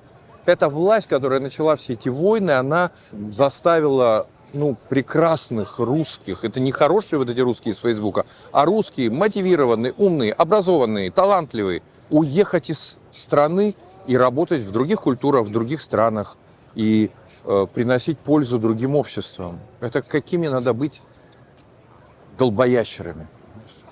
Если на всех навесить клейма иноагентов или каких-то там врагов народа, пятых колонн и прочее, то, конечно, в этот момент люди, приезжающие из России, боятся общаться с нами, которые живут в Европе, потому что им может на обратном пути какой-нибудь товарищ майор это вернуть. Опять такой совок, вот этот густопсовый, чудовищный совок, который, как мне казалось, уже вроде бы не может вернуться, а он так достаточно триумфально возвращается. Там запретили людям в архивах запрашивать материалы, связанные со сталинскими репрессиями, потому что это могут быть материалы, которые вредят репутации Российской Федерации. То есть правда об истории может быть идти во вред России, той России, которую эти люди строят. Значит, она, получается, будет или строится на лжи, что отвратительно. Но ты чувствуешь потребность в том, чтобы общаться с теми, кто там, по каким-то причинам не может уехать, не хочет уехать? У меня нет этой потребности, честно говоря. И те любимые люди, с которыми я работаю, дружу, они здесь. Если мне надо с кем-то общаться, я использую мессенджеры, которые еще пока не отключили. Но так, чтобы, знаешь, вот я весь ищу общение с... Слушай, люди какие-то затихли, люди, которые я вижу, как люди не могут даже в мессенджерах открыто выражать свои мнения, как вернулся страх. Люди опасаются последствий, потому что везде, видимо, такое количество денег тратится на спецслужбы, которые пасут каждого сказавшего что-то, что это уже стало для людей, очевидным, просто опасным. Это для меня катастрофа, потому что она случилась с страной, которая является нашей с тобой родиной. Где бы мы ни жили, мы все равно будем люди, говорящие на русском языке. То есть я себя считаю гражданином языка, а не государства. Да? Государство приходит и уходит, язык меняется, но остается. То количество зла, которое вот сейчас возникает от того, что каких-то людей выгнали из страны, каких-то заставили замолчать, сковали страхом. Вот меня это заставляет произносить слово «катастрофа». Разделение людей, мы были все вместе, мы были разные, мы общались, мы были одной страной, одним народом. Какое-то время очень долгое. Я вообще не задумывался ни о национальностях, ни о социальном происхождении. Там, знаешь, в ельцинское время убрали эту пятую графу. Не о кто богатый. Мы как-то боролись с этим капитализмом, приходящим в Россию. Мы пытались, знаешь, как-то за все хорошее против всего плохого. И вдруг опять всех разделили. Это такая гибридная гражданская война, к сожалению. А не горячая с, штыками и баржами заложников, которые отправляются на дно, взрываются. А это гибридная гражданская война, когда люди разделяются искусственно с помощью каких-то технологий, с помощью того, что происходит вокруг нас. Очень многие люди, уехавшие, сталкиваются со страшной проблемой одиночества, и такой капсулированности. И тут очень странно, я к тебе не про искусство, а с таким бытовым вопросом. Что бы ты посоветовал людям, которые стесняются того, как они говорят на языке, стесняются того, что они не очень понимают какие-то бытовые моменты или ментальность людей напротив них, как они говорят, иностранцев? Знаешь, надо преодолеть это стеснение, потому что оно абсолютно беспочвенно. Мир состоит из приезжих. Уже давно нет обитающих каких-то местных. Париж состоит из миллионов разноязыких приехавших людей. Они все оказываются парижанами, они все потом становятся французами, потому что получают французский паспорт, понимаешь? Черные, восточные, какие угодно, африканские, вьетнамские, русские. Мир состоит из людей, которые не очень хорошо говорят на языках тех стран, в которых они живут.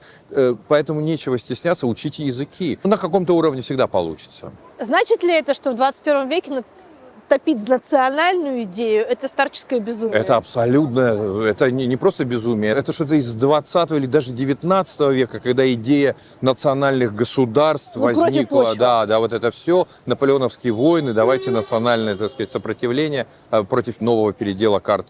Я считаю, что это безумие, но мир постоянно, у него, знаешь, вот эта инерция маятника, туда и потом обратно. Вот сейчас мы идем обратно, люди опять говорят о чем-то национальном, и это реакция на глобализацию. Вот была глобализация, когда горячие головы сказали, все, нет границ, ничего. И в результате оказалось, что всем управляют огромные мегакорпорации. И люди говорят, нет, мы хотим свой язык сохранить, мы хотим сохранить свою культуру, мы не хотим лишиться нашей национальной одежды.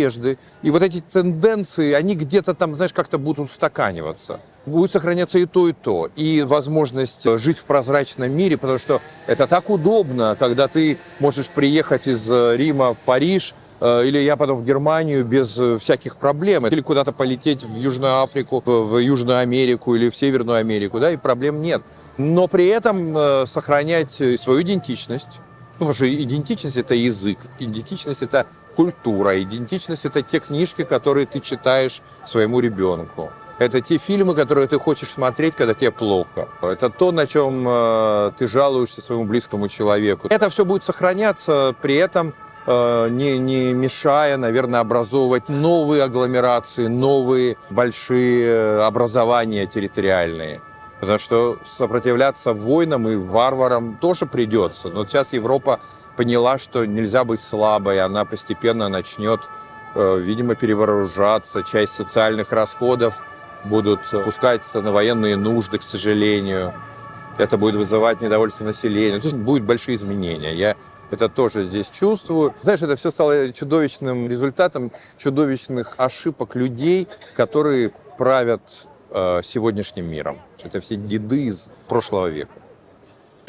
Причина событий непонятна. Многие считают, что этим дальше тишина заканчивается пьеса про Гамлета. Beaucoup de gens sont convaincus que le reste des silences marque la fin de la tragédie d'Hamlet, mais en fait, pas du tout. Но это совсем не так. Il ne va pas y avoir de silence. Но такой тишины Et le reste... дальше не будет. А что будет дальше? Le reste, c'est moi Решать буду я. qui vais en décider.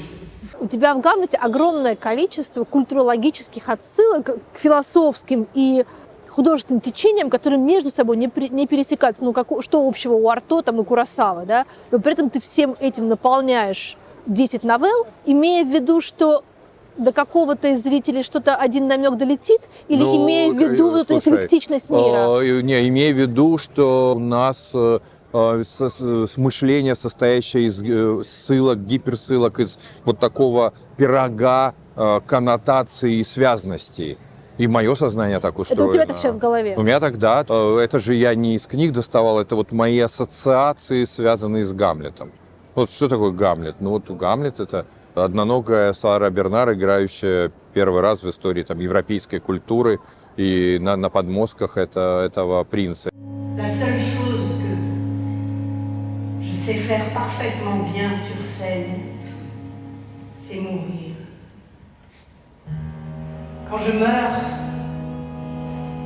je sens que tous les hommes dans la salle me désirent. Et les femmes aussi. Qu'est-ce qui vous fait peur? Toute ma vie, j'ai eu une peur panique de la scène. Je tremble avant chaque représentation. C'est étonnant.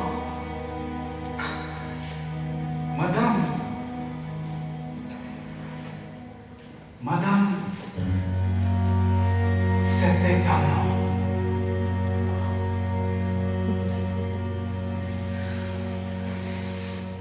Mais encore. Encore. Qu'est-ce qui vous fait peur?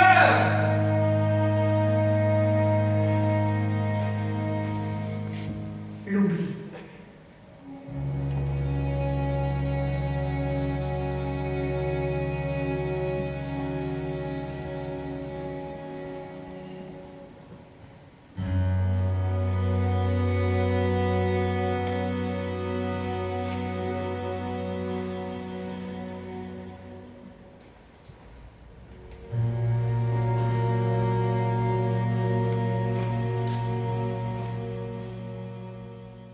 Или театр жестокости Арто, понимаешь, он как-то для меня вдруг оказался связанным, потому что сам Арто вышел из мирового театра как вот такой философский манифест, бунтующий против устоявшегося порядка. Или Шостакович, который собирает чемоданчик, чтобы сидеть и ждать, когда его арестуют, а сам сожалеет, что Мирхольд не поставил Гамлета, о котором они так долго говорили.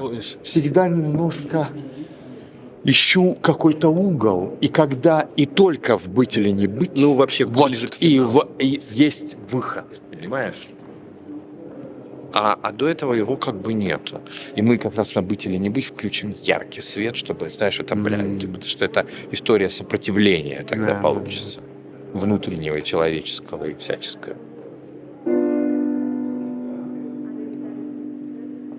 Но это один из самых еще и личных спектаклей, потому что та новелла, в которой Август Диль говорит о своем отце, он говорит о фотографии, которая вообще-то была у тебя и которая была у тебя в социальных сетях в день смерти твоего папы. Kurz vor seinem Tod streichelte mein Vater meine Hand und dann nahm ich sie und hielt sie fest in meine. Jetzt mache ich ein Foto davon, dachte ich, mit meinem Telefon. Und er sagte, ja, mach doch. Aber das Telefon versagte, der Speicher war voll. Ich sagte, warte, ich lösche kurz was. Er wartete und ärgerte sich und sagte, ach, wir hängen nur noch an diesen Geräten. Wir haben keine eigene Erinnerung mehr. Es gibt nur noch Speicher in einem Telefon, sonst nichts. Ich löschte alles auf dem Telefon. Flüchtige Lebensmomente weg. Und dann machte ich ein Bild davon. Und während ich seine Hand in meiner hielt, betrachteten wir das Bild davon und schwiegen. Von der Tafel der Erinnerung lösche ich alle Törichten aus Büchern, alle Sprüche, alle Bilder, alle Spuren des Vergangenen. Die Jugend einschrieb und Beobachtung und dein Gebot soll leben, ganz allein, im Buch meines Lebens, unvermischt.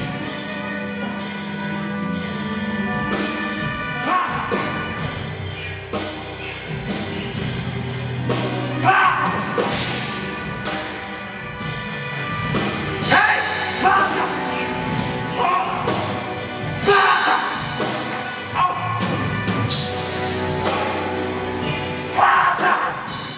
Ты дошел уже до того момента, когда можно что-то личное рассказать?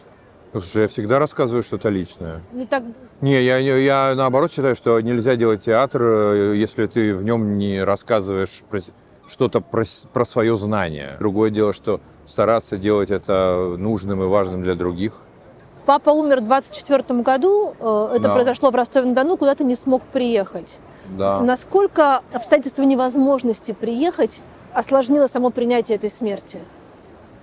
Ой, ну, слушай, конечно, осложнило, но, конечно, это чудовищно и отвратительно, и когда ты не можешь приехать похоронить отца. Ну, что я могу тут сказать? До сих пор разговариваешь с папой? Ты знаешь, я мыслями к нему возвращаюсь и смотрю часто какие-то наши последние совместные фотографии. Вот эту новеллу написал про разговор с отцом и про то, как пришлось мне стереть из телефона, чтобы сделать вот эти последние фотографии, когда я был живьем у него еще в гостях и держал его за руку, какие-то фотки с радостных событий, какого-то дня рождения, что-то я там убил радость, чтобы, значит, сохранить эту нашу руку в руке, потому что память в телефоне кончилась. Но это же будет во мне и типа всегда, и к счастью, есть друзья, которые могут следить за захоронением. Вот мамы, папы, теперь они вместе лежат. Спасибо большое тем людям, которые мне в этом помогают. Ты знаешь, как мы называли между собой твоего папу? Будённый. Будённый, Семен Михайлович, да.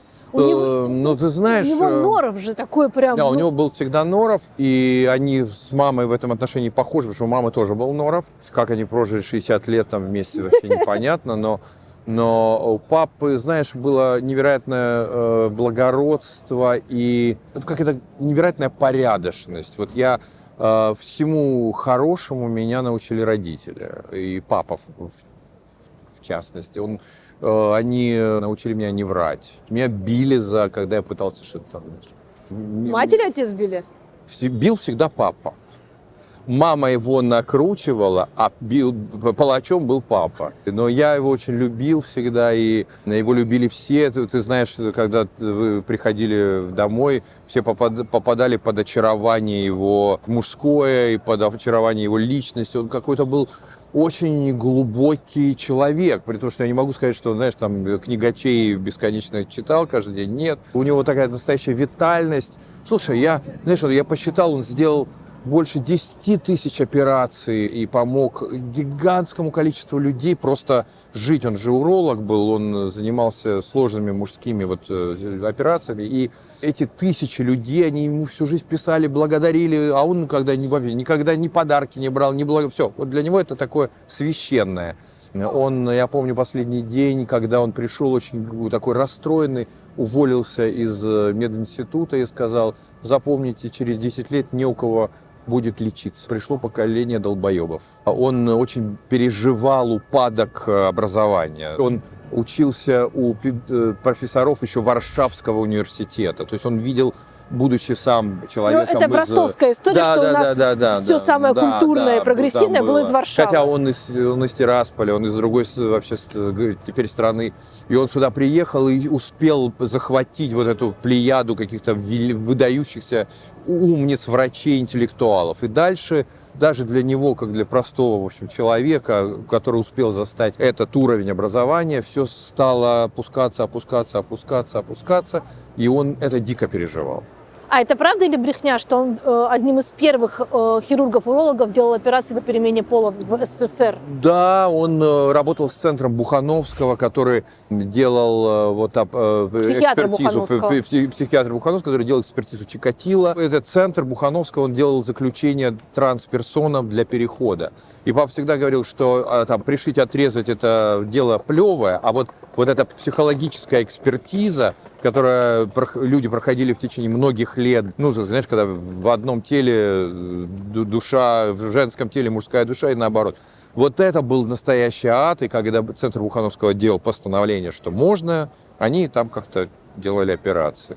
А от мамы, получается, у тебя любовь к литературе, такая литературоцентричность. Мама учитель русского литературы. Я так скажу, она вовремя заметила, что мне это интересно, потому что я всегда рисовал, с одной стороны, но я всегда рисовал иллюстрации к книгам. Я начинал как ребенок-иллюстратор, знаешь. То есть я читаю Достоевского и тут же его рисую. Я читаю Гоголя и тут же его рисую. Я читаю Салтыкова-Щедрина и тут же его рисую. У меня было желание визуализировать прочитанную литературу, и они, видимо, это как-то замечали, и мама это поддерживала. У нее была задача, чтобы я был отличником.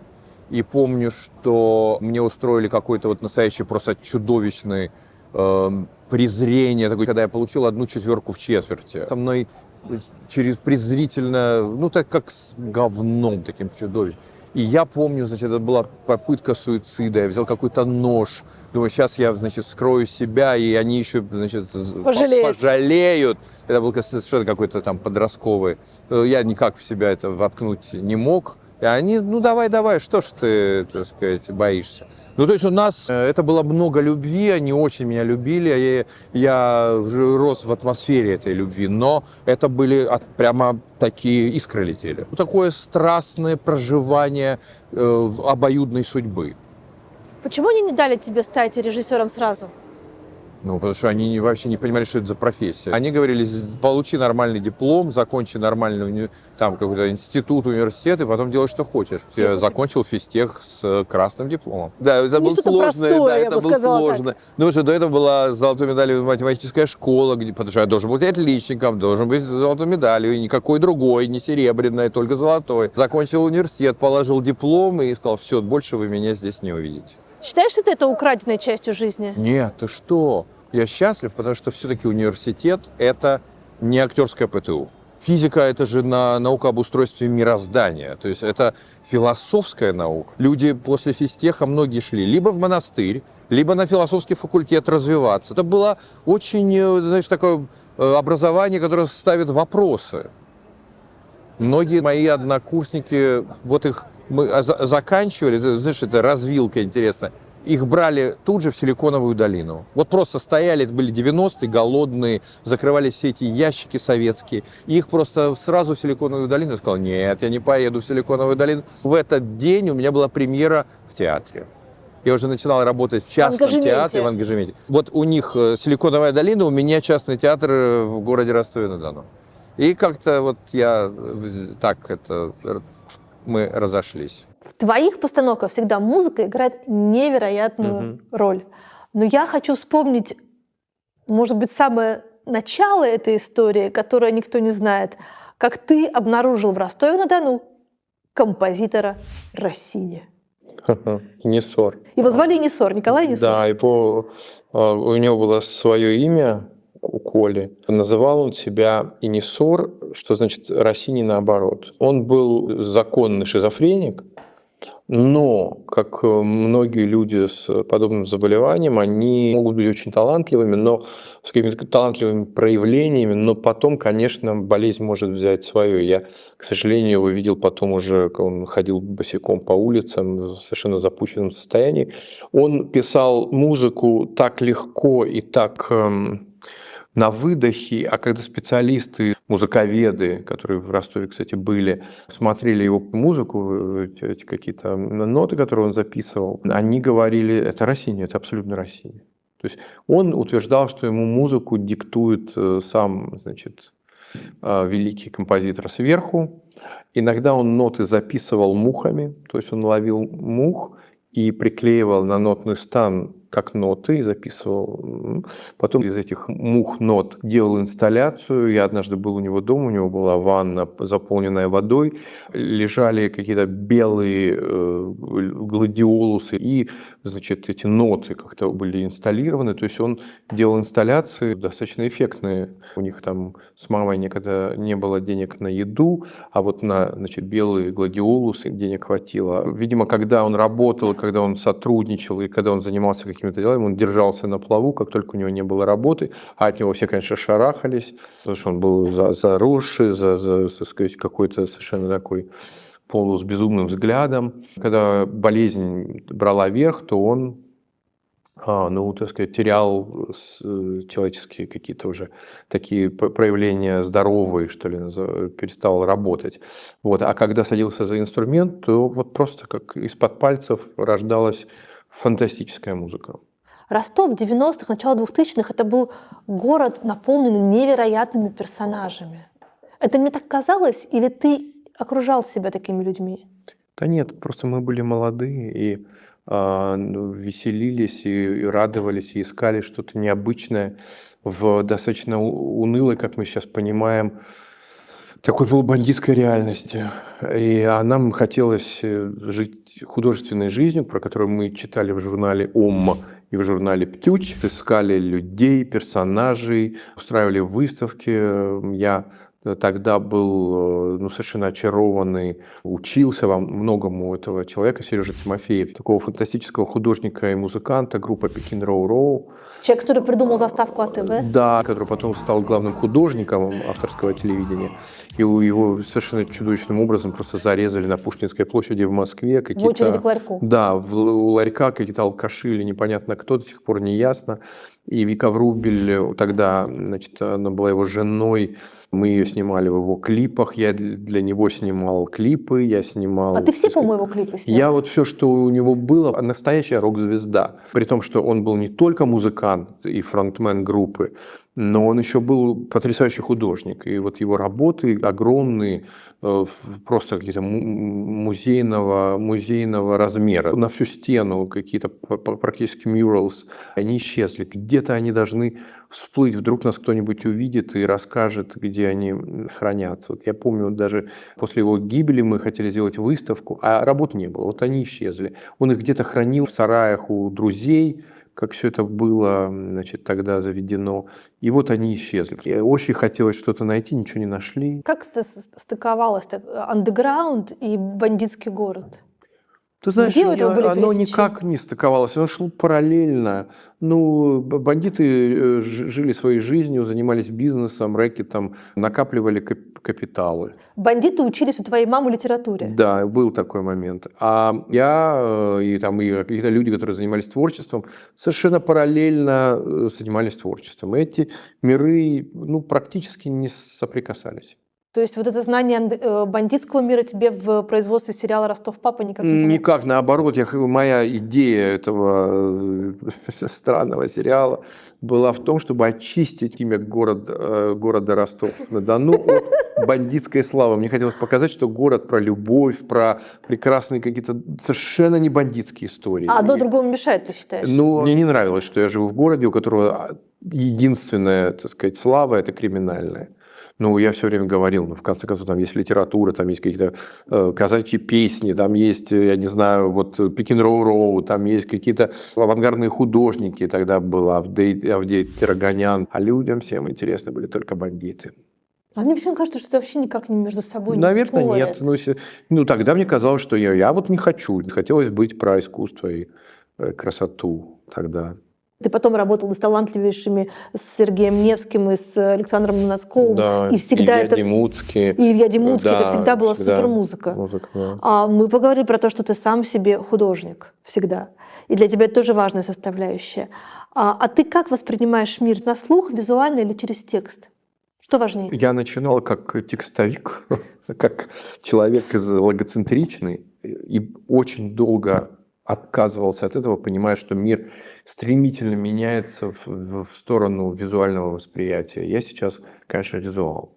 То есть я сначала вижу картинку, а потом уже эта картинка может звучать или начинать говорить. Ты слушаешь музыку в плеере? Нет, у меня все плееры присутствуют, я их регулярно обновляю, покупаю, но не слушаю музыку. Может быть, потому что я много оперой занимаюсь, и у меня музыка – это, так сказать, как-то работа. Но при этом я стараюсь следить за тем, что происходит. Там какие-то тренды отслеживаю. Купил вертушку, вернулся к винилу. Вдруг накопилось огромное количество виниловых пластинок, и ты думаешь, черт, надо поставить. Купил виниловый проигрыватель, какой-то моднейший. Это мука, просто там оно все соскакивает, что-то оно не крутится, потом оно крутится. Но вот ради вот этого поскрипывания и шелеста этой виниловой пластинки, наверное, все и затевалось. Ты понимаешь, что это живая, так сказать, вибрация, передающаяся через пространство. В моем детстве это была важнейшая часть того, как я сформировалась. Я сидела под столом, и были детские эти аудиосказки. Я то же самое. Меня очень часто спрашивают, почему вам легко как-то с музыкой сложной такой, непривычной. Я говорю, вот у меня беда в чем случилась. Среди пластинок, значит, бременские музыканты, Алиса в стране чудес и прочих, Алибаба и 40 разбойников, каким-то образом, неизвестный, ответы, как она попала в нашу не очень музыкальную семью, оказалась пластинка, она называлась АНС, значит, синтезатор Александр Николаевич Скрябин, для которого написали музыку Эдисон Денисов, Шнитке, Губайдуллина, Артемьев. И я с детства, вот между, значит, Трубадуром и там что-то, ставил эту музыку, которая была бзынь-бум. И вот эта вся музыка, она как-то мне так нравилась. Я успокаивался под нее. Она была самая заезженная пластинка. Почему это произошло? С каким, с переляку, как это занесло эту пластинку, диверсию, кто эту совершил в нашу семью, подбросив ее, я не знаю. Но вот, тем не менее, мне любую музыку современную, не говоря же там, я не знаю, больших композиторов 20 века или 19-го, слушать очень легко после пластинки советского авангарда для синтезатора Александра Николаевича Айнес. Да. У тебя есть репутация человека, который широким народным массам открыл Хаски, Шот Парис и много кого еще. Кого ты сейчас слушаешь, кто выстрелит, по-твоему? Это очень самонадеянно говорить, что ты кого-то открыл. Я их как-то применил к театру. Хаски вдруг на сцене Гоголь-центра в спектакле «Маленькие трагедии» зазвучал как наследник Пушкина. А в моих там нескольких фильмах звучит музыка Шот Пари, потому что я считаю, что они замечательные кинокомпозиторы, просто феноменальные музыканты. И вот фильм «Лето», в котором они сделали кавер одной из песен, которые там используются, очень привлекло к ним внимание, но я их не открыл. У каждого свой путь. Им туда, ей в другую сторону. Вот это, знаешь. А это важно, куда? В какую? Ну, слушай, у каждого своя жизнь. Кто-то куда-то ездит, кто-то где-то остается. Я отслеживаю, но я не могу влиять на то, как люди, так сказать, строят свои судьбы. К счастью и к сожалению. Могу только за этим наблюдать. И Хаски, и Шот Пари остаются прекрасными музыкантами. Отношения ты с ними поддерживаешь? С Хаски нет сейчас. Шот Пари, когда сюда приезжает в Европу, мы видимся. Вот был недавно концерт в Берлине, они саундтрек из моих фильмов практически исполняли. Это очень трогательно и здорово. Мне хотелось бы, чтобы они как-то ярче развивались. Они достойны этого, как мегаталантливые люди. А с той частью Гоголь-центра, которая осталась в России, ведь весь твой курс, он так получился, часть уехала, и они здесь с тобой работают, а часть осталась, и у многих были запреты на работу, потому что они были запятнаны работой в Гоголь-центре, а кое-кто так и остался, но остался там. Какие ты чувства испытываешь по этому поводу? Ну, слушай, это жизнь. У всех по-разному она складывается. Я, к счастью, не знаю каких-то печальных историй, связанных с ребятами нашими. Они как-то все достойно, незапятнанно живут, работают. Кто-то больше, кто-то меньше. Ну, кто-то уехал, кто-то остался, но без подлостей. Я очень горжусь, что эти ребята остались порядочными людьми. Это не только студенты мои, но и многие работники театра, которые участвовали в спектаклях. У меня в связи с этим нет каких-то разочарований. Но при этом театр Гоголь-центр это было больше, чем театр. Да? Я очень хорошо помню первые спектакли, куда приходили школьники, которые искали пульт все время. Они понимали, можно ли выйти в туалет во время всего этого дела, а потом они хотели... Да, это мы долго себя называли театр юного зрителя, потому что у нас действительно были вот прямо поколения людей, которые до этого никогда не были в театре. А откуда они взялись? Вот они откуда-то пришли и выбрали нас своим театром. И я тебе скажу почему. Потому что я моим студентам, которые стали основой труппы, говорил: ребят, вы должны привлечь свою же аудиторию, чтобы потом она с вами старела, чтобы вы с ней нашли о чем разговаривать, чтобы вы знали друг друга. Поэтому я разрушил вот эту, знаешь, закулисные буфеты, и артисты всегда выходили в фойе, и там у нас была такая кантина или кафе было там, и там же сидели зрители, они с ними как-то общались. Может быть, с этим было связано, что люди в зале хотели видеть себя на сцене, и вот они были молодые, прекрасные артисты, талантливые, яркие, эффектные. Дальше удивительный был эффект, они стали дарить билеты своим мамам, папам, бабушкам и дедушкам. Эти приходили, кто-то убегал в ужасе, в кошмаре, а кто-то оставался. У нас были какие-то прекрасные дамы такие в возрасте, поклонницы, приносили нам какой-то реквизит, одежду, были вечными такими преданнейшими фанатами. Одна из главных претензий старшего поколения и коллективной Госдумы к театру, что у вас там бегают голые и все трансвеститы. Зачем голый человек должен на сцене быть? Можешь объяснить? Слушай, ну, во-первых, не должен быть, ну просто... У тебя есть спектакли, где нет голых людей? Конечно, есть. Я всю жизнь до спектакля «Машина Мюллер» у меня никогда не было голых людей. А потом как втянулся? Потом я услышал, что у меня все голые люди, все говорю, ну, вы хотите голых? Их есть у меня, знаешь. Я лучше своей репутации. Они все время говорили, что у меня все матерятся и все голые. То есть это какая-то был попытка, значит, черного пиара. Не было голых. Ну, или... Я не знаю, ну, если это было в пьесе, там, я не знаю, как какие-то сцены, которые того требовали. Возьмем Гамлета. Ну, хорошо. Возьмем Мещан. Да. Возьмем Лес. Да. Но там не было голых Там людей, не было, а в Гамлете был. Ну, в Гамлете так возникло, да, было. Я говорю так, у меня всегда на сцене должно быть 4 стихии, и 5-я стихия — человеческая плоть. Человеческое тело — это является таким же макро- и микрокосмосом, и мы, собственно, в этой телесности себя ощущаем. А знание этой телесности и без ощущения этой телесности глупо вообще заниматься искусством. Потому что, ну, давайте пойдем в музей, давайте посмотрим на картины, которые из поколения в поколение, так сказать, исследуют человеческое тело. И новое поколение выражает новые знания об этом теле. Я вообще считаю, что все беды России начались в тот момент, когда на фронтоне Большого театра прикрыли пенис Аполлона. Понимаешь? Ты же знаешь эту историю? Нет. Этот пенис еще надо было увидеть. Кто-то его увидел и прикрыл. Кто-то с дальнозоркостью увидел. Кто-то возмутил, что над Большим театром у Аполлона есть пенис. Его замазали, значит, каким-то листиком, прикрыли фиговым почему-то. Стоял до этого 300 лет или сколько там, 250. Ну, у коней-то все еще есть? Ну, надеюсь, что к коням они листики не присобачили. Но идея в том, что вот, так сказать, борьба с человеком начинается с ненависти к его телу. Это тело заматывают, это тело закрывают, это тело табуируют. Мне эти процессы кажутся чудовищными, мракобесными. Я, конечно, хотел бы жить в вечном возрождении, в те, так сказать, эпохи, века, когда, наоборот, человеческое тело считается прекрасным, лучшим, самым красивым и ценным. И убить это человеческое тело немыслимо. Потому что если оно прекрасно, как можно убить прекрасное? У тебя репутация режиссера, за которым стоят меценаты, вот у которого много меценатов. Это хорошая репутация.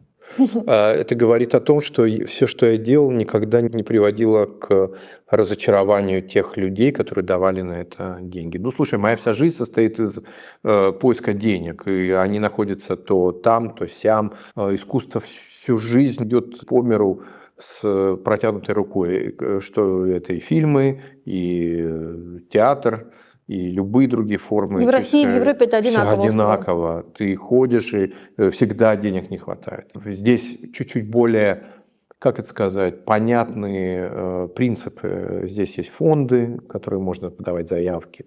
Здесь есть структуры, которые, их работа заключается в фондировании инициатив художественных. Так и было, так и начиналось в России. То есть было много людей, которые работали с разными авторами, поддерживая их. Но ты веришь в институт меценатства в том смысле, что Конечно. это вот люди дают безвозмездно деньги и ничего не хотят от тебя взамен? Нет, они хотят репутацию мецената, Свою. да. Это же, как это сказать, это венчурный бизнес. Искусство – это тоже своеобразный стартап.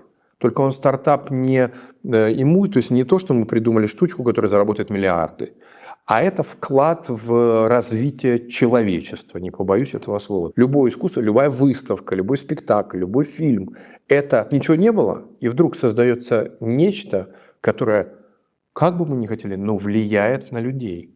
Оно меняет сознание, оно заставляет говорить и создавать, так сказать, речевой и ментальный дискурс вокруг этого уже нового возникшего очага. И это очень-очень круто. Поэтому это технология, которая приводит, я имею в виду искусство, приводит к возникновению городов. В Париже нет промышленности, в Берлине нет промышленности. Здесь есть только музеи, память искусства, вещи, связанные с какими-то художественными там инициативами. Ну а ты себя чувствуешь лично обязанным людям, которые дали, допустим, деньги на спектакль, о котором ты мечтал? Я как бы всегда благодарен. И так смешно ты сейчас спросила про мечтал, а я вдруг понимаю, что у меня нету вот этой режима мечт. У тебя все мечты сбылись? Не то, что не сбылись. Я никогда ни о чем не мечтаю. У меня нету вот этого, о чем вы мечтаете? Да вот как-то оно идет и возникает. Я понимаю, что возникла какая-то идея. Вокруг нее надо создать разговор, отправить запрос в пространство с тем, чтобы когда возник какой-нибудь человек, как ты говоришь, меценат, который сказал, ну вот, Кирилл, у нас есть там какая-то сумма, мы хотим ее потратить, может быть, вы кому-то поможете. И я сказал, да, вот, кстати, у меня есть вот... То есть это должно быть готово. Просто меценат звучит симпатичнее, чем спонсор. Или просто олигарх. Я не могу различить разницу. Это умные люди, которые понимают, что деньги меняют мир. И хотят помочь этому изменению, так сказать, в гуманитарном направлении совершиться. Я сокращу расстояние до важного вопроса. Когда в 2022 году ты выступил в защиту Романа Абрамовича и призвал снять с него санкции, это было выступление благодарности или это была взвешенная позиция, и ты действительно так считаешь? Ну, дорогая, слушай, я этот вопрос слышал 158 тысяч раз, и я просто сейчас, к сожалению, включу одну и ту же пластинку, которая уже играла множество раз. Ну тут такой же танец. Я должна спросить, ты должен ответить. Я должен ответить. Человек, Роман Аркадьевич, повлиял на мою судьбу, спас меня буквально. Как он помог огромному количеству людей, и это касается и обмена пленных, про который я тогда упоминал на той пресс-конференции. Ты ссылался на Зеленского в том числе. Да, который просил с него снять санкции. Тот был тогда момент такой был. Сейчас все изменилось. Сейчас все изменилось. У меня не было расчета никакого. Я просто знал, что буду просто под лицом, если я человека, который мне сделал добро, проигнорирую и ничего про него не скажу. Меня спросили, я ответил. Все. Собственно, я благодарен ему свободой. А театр он помогал? Ты знаешь, немного. Он не очень понимал про театр же. Он не очень понимал, вот давайте я дам деньги на спектакль. Это не его форма. А ты задавался вопросом, что вот в Гоголь-центр считали для себя престижным прийти, в общем, примерно все представители власти? Я кого там только не видела. Ты знаешь, от семьи Ельцина до... В какой-то момент вот мы с Анной Владимировной открыли окно. Это Анна Шалашова, помощница многолетняя, с которой мы много работаем до сих пор. Я открыл окно и увидел выставку Майбахов вот на улице Казакова. Я в этот момент понял, что наверное, что-то получилось. Потому что еще недавно в театре из-за всяких разных проблем не было денег на лампочки. Я в этот момент начал репетиции назло коллапсу «Кому на Руси жить хорошо». Что надо делать, когда в театре нет денег? Начинать новый спектакль. И мы его сделали из, вот, знаешь, что называется, говна и палок. Вот, что было дома, что было в театре, что находили на помойках. Кусок ткани я из Африки привез, вот взяли, какую-то палку какую-то нашли, какую-то форму. С чердаков люди привозили нам чемоданами для костюмов. Дальше пошло-поехало, и вот вдруг вереница Майбахов, каких-то Бугатти, понимаете, это люди на лабутенах, значит, сидят в зале. И это все смешалось с нашей привычной аудиторией, образовался микс. Ну, слушай, у нас все годы были 99,9% продажи билетов вечно sold out. Можно было говорить про наш театр все, что угодно, но нельзя было упрекнуть в невостребованности, в том, что мы не работаем для людей. Это же был открытый театр, двери которого открывались не только в 7 часов вечера, а они с утра были открыты, люди могли заходить туда. Я хотел сделать совершенно иной принцип существования театра как организма городского, чтобы это была территория свободы, чтобы это была территория, доступная любому москвичу, пространство, в котором хорошо не только смотреть спектакли, но и, я не знаю, читать книжки, устраивать встречи, слушать лекции, слушать музыку, приходить там на какие-то вернисажи и прочее, прочее.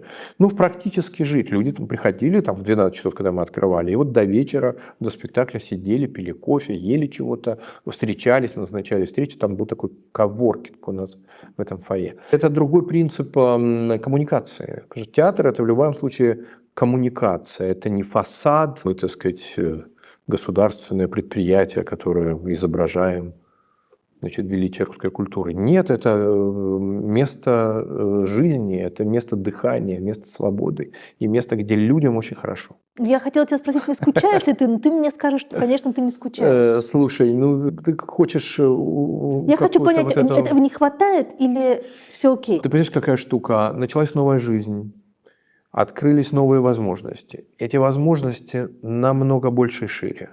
Но бывает так, что ты вышел замуж и скучаешь по кому-то предыдущему. У тебя так было? Вопросы тебе задаю я. Жизнь, которую я живу сейчас, она очень интересна.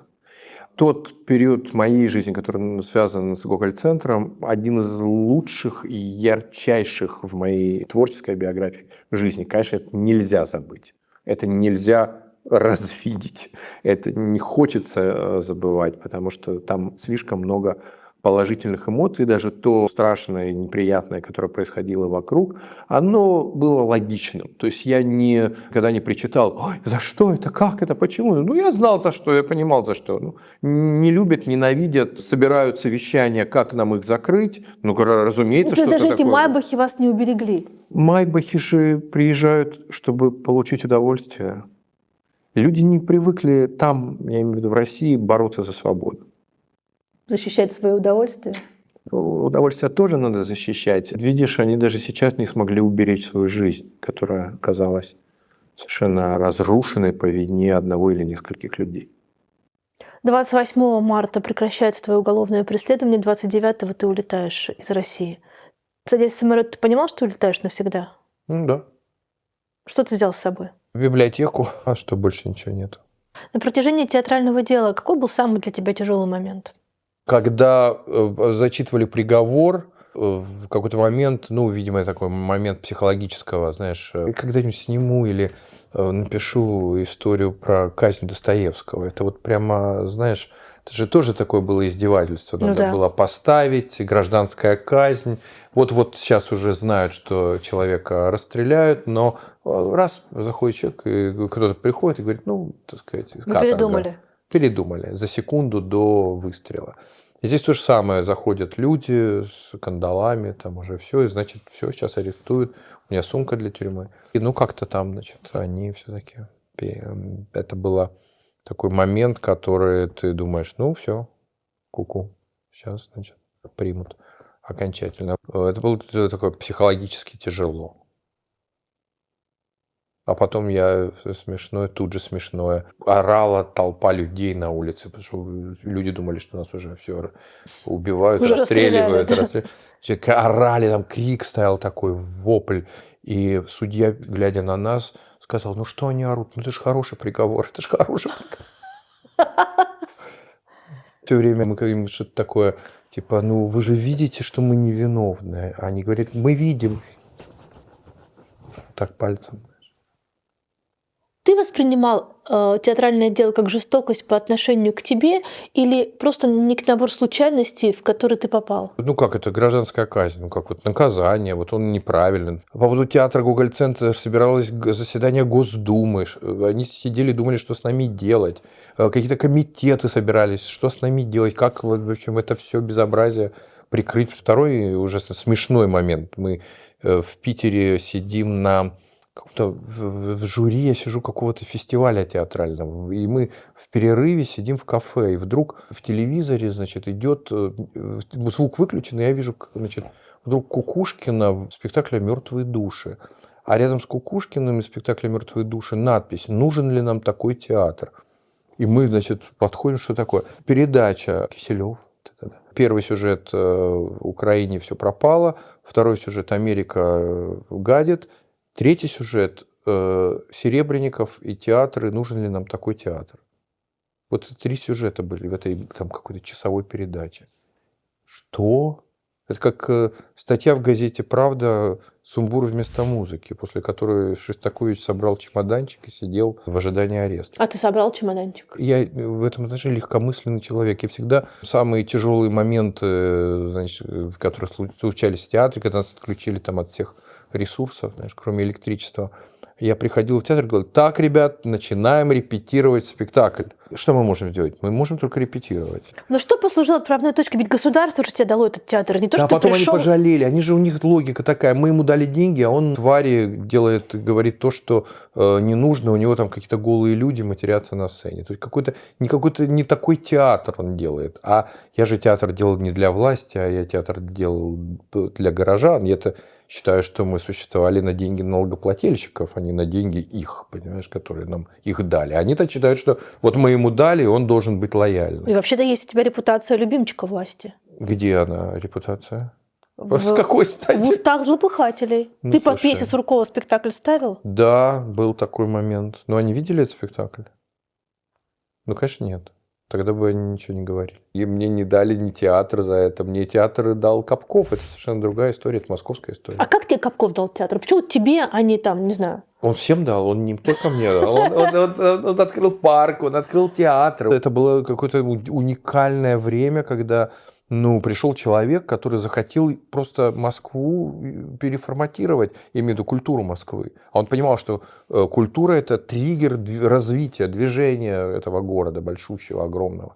И он предложил, вот первая точка, так сказать, изменения – это парки, потом выставки, театры, библиотеки. И он просто со всеми на переговоры ходил, ездил, встречался. Он огромному количеству людей дал возможность. У кого-то галереи появились, у кого-то парки, у кого-то вот театр. Мне дали самый херовый театр. Театр, который никто не хотел даже смотреть. Он был за вокзалом, туда не ходил никто, он был в разрушенном состоянии и просто ад. Когда мы, кстати, вели переговоры, он что-то другое предлагал, но я сказал, нет, я не могу взять Таганку или там, я не... Ты прям Таганку предлагал? Другие люди звонили, предлагали, но я, нет, еще был жив Юрий Петрович, то есть как это возможно? Поэтому вот такой есть театр, там мы не знаем, что с ними сделать, потому что кто не ходит и все такое. Я действительно пошел сначала посмотрел, там был вот этот темный зал, завешенный вот так наполовину шторкой, чтобы скрыть, что он большой.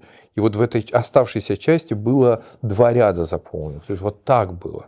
Первый случай в жизни, когда я напился в театре. То есть после этого мне так стало не по себе, что я, в буфете там водку наливаю. Что-то выпил. Дальше я подумал, если мне разрешат его изменить, а его было не жалко. И я сказал, давайте тогда изменим его, переназовем, сделаем полное переформатирование, изменим все, что можно изменить. Конечно, мне хотелось и труппу поменять, но мне это не дали сделать. А все люди, которые там работали с этих незапамятных времен, все остались. Часть из них вошла в Гоголь-центр и прекрасно работали, играли свои лучшие роли, Брагарник, Науменко, Ивашкевич, все, Люся Гаврилова, то есть все хорошие актрисы, Гущин Олег, все просто работали без остановки, просто нон-стоп. А какие-то люди, которые просто плохие артисты, я честно говорил, ребят, либо вы уходите, либо просто будете получать госзарплату какую-то и сидите бесконечно. Одна из версий начала театрального дела то, что кто-то из тех, кто остался за бортом, написал на тебя донос. Я не верю в эти какие-то легенды. Спецслужбы пускали огромное количество баек про вот это. Почему? От сексуальных до каких-то доносов. На самом деле, слушай, вы все посмотрите, вот как Госдума собирала комиссии по Гоголь-центру. То есть это шло... Просто мы не понимали, как дети, мы сидели, и мы не понимали опасности, которые над нами сгущаются. Им надо было убрать меня, и как это делается? А знаете, как все обернется, уехал бы? Недалеко до ареста ко мне приходит мой товарищ и говорит, слушай, мне кажется, тебя могут арестовать. Может быть, ты какими-то лесами уйдешь через Финляндию? Я так на него смотрю, говорю, как же, у меня съемки фильма «Лето». Он говорит, какое лето? Ты видишь, что там происходит вокруг вас? Это же какая-то очень нехорошая ситуация. Я говорю, ты что, у меня съемки фильма «Лето», у меня Цой. Ты не веришь, что это возможно, потому что ты читал это в каких-то книгах про 30-е годы, и ты не понимаешь, что это может тебя коснуться. Это же не сейчас, когда ты уже прям понятно, как все устроено, как эти репрессии работают, как политических заключенных становится все больше и больше с каждым днем. Войну назвал войной, что-то сказал про начальство, значит, дискредитация. Женя Беркович сидит за стихи и за выдуманные статьи у каких-то деструктологов. Ну, то есть это ад какой-то полный. А тогда этого ничего не было, и вот только экономика. Надо было, чтобы найти какое-то, значит, воровство. По мне так самый страшный момент, это вот где же в гостиницу пришли они? Да. И вот они приходят к тебе в гостиницу, но они же не надевали тебе мешок на голову. Нет, очень вежливо посадили ночью в машину и везли 6 часов до Москвы. Сначала молчали, потом говорят, так на меня смотрят, говорят, вот ваше современное искусство к чему привело, видите? То есть они знали, что они меня винтят за современное искусство, не за воровство, а за современное искусство. Я говорю, в смысле современное искусство? И дальше, вот это классика, ну вот этот черный квадрат. Я думаю, так, минуточку. И я 6 часов читал им лекцию про современное искусство. Я им рассказывал все, что мог, чтобы... Просто как Шахерезада, понимаешь? Просто я этим людям пытался рассказать, что современное искусство — это не то, что им рассказывают в их промывочных конторах. Что это про человека и про его тело, и про его душу. Почему черный квадрат мой ребенок так может? Рассказываю, почему он не может и что такое черный квадрат. Знаешь, и моя зарплата за эту лекцию была, что эти чуваки по моей просьбе остановились где-то по дороге, когда я понял, что уже мы не в Питере, а где-то в Москве, в середине, из Петербурга в Москву, остановили в туалет, сказали, ну ты же не сбежишь? Я говорю, нет. И они на доверии, на каком-то уважении прониклись в лекции о современном искусстве. А потом, когда нас еще накануне, вторая такая, гонорар мой, никогда я его с собой увез, «Шеврон». Это был первый арест, когда пришли, вломились утром в квартиру, что-то нас, значит, свинтили куда-то, значит, обыск. И вот это моя любимая фраза, когда они все ввалились с собаками в 5 утра в мою квартиру, она 44 квадратных метра, и женщина, значит, зашла, так посмотрела и сказала вместо «здрасте», что-то вы немного украли. Так я узнал, что они, значит, что-то украли, приходят. Целый день, значит, нас мариновали, потом повезли в какой-то еще тогда московский следственный комитет, там мариновали. И за мной ходил всегда чувак, он слушал, смотрел все документы в маске, охранял, приглядывался, открывали все мои шкафы, тут всю квартиру. И в конце дня он снял себе «Шеврон» и сказал, парень, я верю, все будет хорошо. И дал мне в руку. Хранишь? Храню. По сценарию он должен уволиться пойти и начать новую жизнь с самого начала.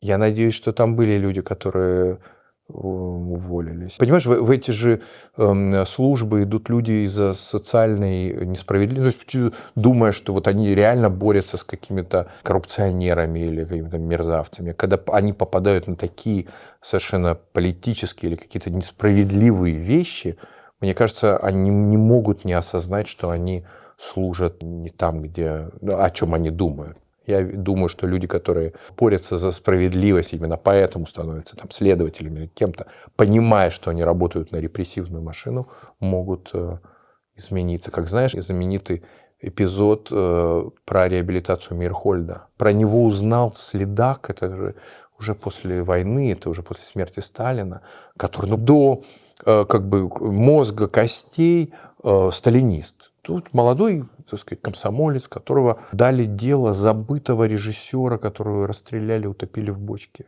с дерьмом. Он начал собирать для реабилитации материалы этого дела. И он настолько был потрясен всей этой историей вокруг убийства Мейерхольда, его жены, Наиды Райх, и уничтожение этого театра. Это изменило очень сильно жизнь, он ушел из органов. Мейерхольд, это фигура, сильно повлиявшая на тебя? Да, я одно время был очень увлечен этим и режиссером, и наследием его. Я собрал все, что только можно, и помню, что был у меня такой важный момент.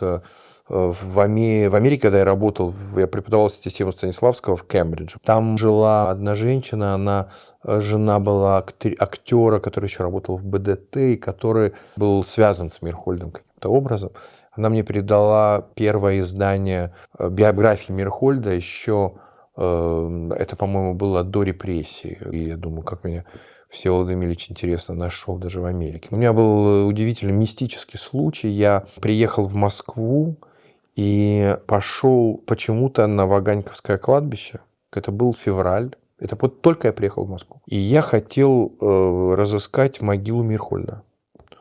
А я еще не знал, что она символическая. И вот я купил гвоздички, иду.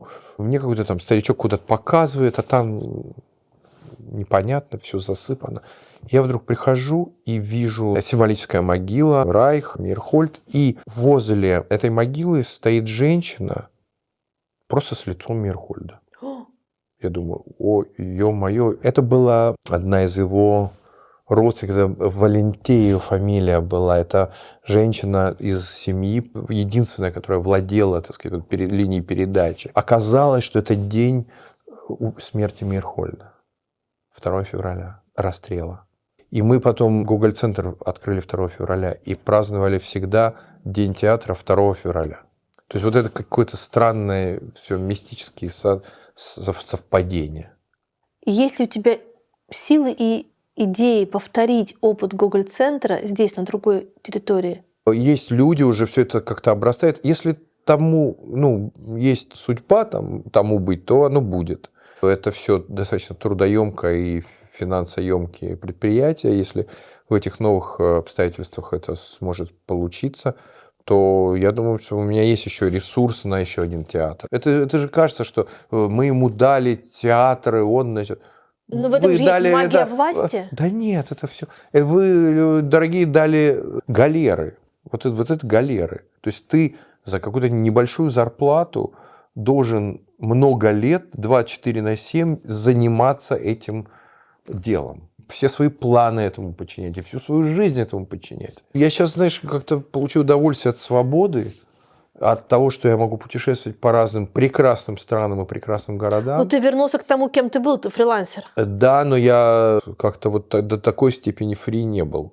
Сейчас я прям совсем фрилансер. Вот. В этом есть какая-то прелесть. У тебя нету вот этих обстоятельств, не надо думать, платить зарплату, как что-то построить, как тут, значит, найти деньги на крышу, которая протекла. Гоголь-центр был единственный театр, который себя содержал. То есть госкультура платила только за здание, а чтобы зарплату получить, мы должны были продавать билеты, поэтому они были достаточно дорогие.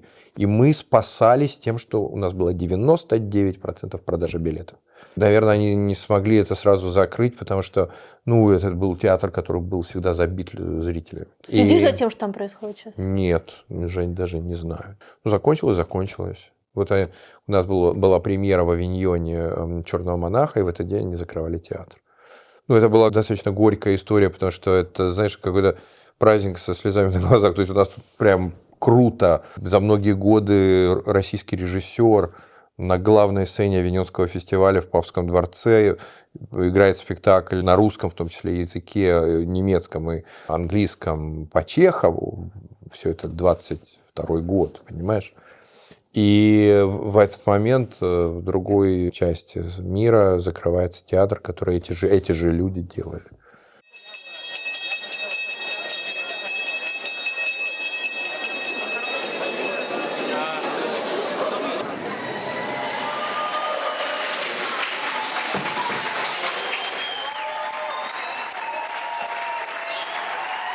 Такое было смешанное чувство. Знаешь, как в день премьеры в Вене, в Венской опере у меня премьера, а в этот момент кремация отца, понимаешь? И ты как бы должен выходить на поклоны, а тебе шлют видео из крематория. Что-то есть, что ты там не успел сделать? Я очень много успел. Театром руководил, кино снимал, в Амхате работал, в Большом театре работал. А что еще там, собственно, делать? А Дальше, все, что у тебя дальше забрали... по второму кругу, знаешь. А все, что у тебя забрали, ты простил? Знаешь, я буддист, я это принимаю как часть, так сказать, мироздания, но я не прощу, конечно, тех людей, которые совершали мерзости и подлости.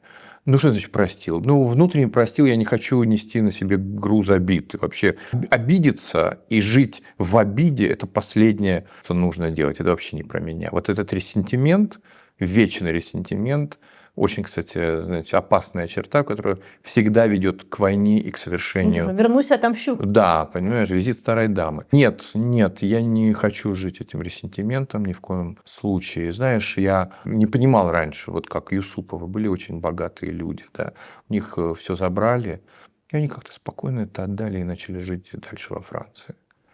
А это были дворцы, ну, понимаешь, что, да, такой.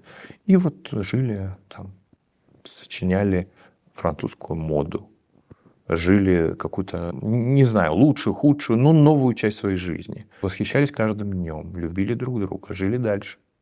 Хотел бы ты узнать человека, который инициировал дело Google Центр? Ну, когда-нибудь узнаем. Может быть, не при нашей жизни. У меня нет иллюзий, что это закончится все завтра, но ты же помнишь, как Советский Союз развалился за раз и развалился. Оказалось, ну как, это вечность. Ну, ты же вполне можешь знать этого человека. Да я, может быть, его до сих пор знаю. Когда-нибудь узнаем. Кульминационный момент и момент начала, в общем, конца Google Центра – это «Кому на Руси жить хорошо» с Добровольской. Стоны я услышала. Ползком ползет Савелий дед, бледнешенек, как смерть. Прости, прости, Матрёнушка, и повалился в ноженьки. Мой грех не углядел. Заснул старик на солнышке. Скормил свиньям Демидушку, придурковатый дед. А это момент, когда у Добровольской не так, чтобы очень много ролей, и не Да. так, чтобы супер счастливо складывается ее актерская судьба. Да.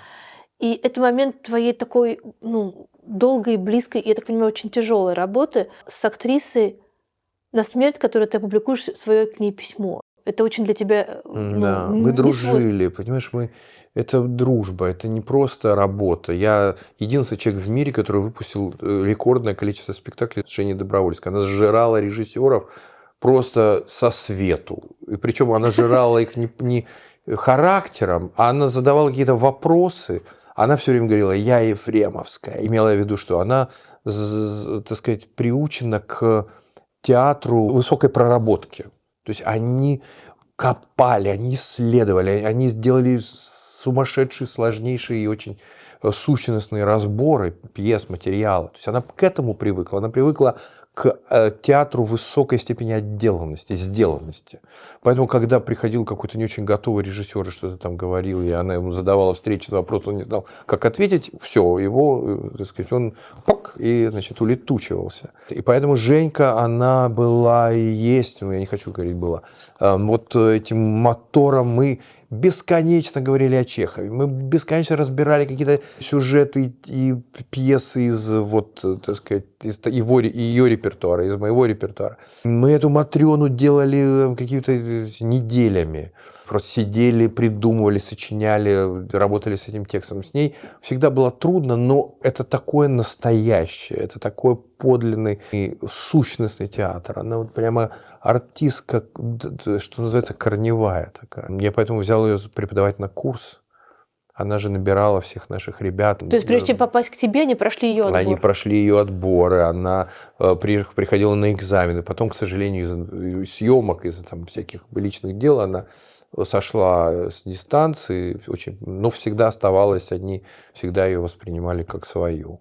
И я с ней действительно сделал много спектаклей. И вот я рад, что Матрёна это была... Все приходили и говорили: ну вот перед нами великая русская артистка Евгения Добровольская. Ну, она великая? Она великая, абсолютно. Выходила на сцену и переставала быть собой. Становилась кем-то совершенно иным существом. В ней была бешеная энергия и свой звук, свой жест, свой глаз. И еще мне она близка как-то поколенчески. А Тинякова? Тоже актриса, которая... Да, это тоже радость. Я тоже про нее текст написал. Наташа, ну это другое поколение совсем. Ты Наташа говоришь, да? Да, Наташа, но мы сошлись, вот мы нашли друг друга, она доверилась мне, а я многому у нее научился, и через нее прикоснулись мы к тем великим годам Товстоногова, БДТ, где она воспитывалась, к Юрскому и прочее. Через актеров интересно узнавать историю театра. историю того театра, который тебя сформировал. Я все-таки сформирован русским театром. Не закончив ничего на эту тему, но я через актеров всю жизнь учился. Поэтому я хотел всегда работать с лучшими. Меньшиков, там, Йолова, Тинякова, Добровольская, Миронов, да, это люди, через которые ты такие, как грибницы, исследуешь. Но Тинякова была одним из тех немногих людей, которые уже после твоего отъезда, уже когда все было, в общем, когда в программке было обозначено режиссер и режиссер. Да, она сказала со сцены, кто она режиссер. выходила на сцену, останавливала овации стоящих людей в зале после спектакля «Лес». У кого есть программки, кто приобрел их, увидели, что режиссер-постановщик спектакля — режиссер. Да? Это его профессия. Но у него есть имя, причем мирового звучания имя.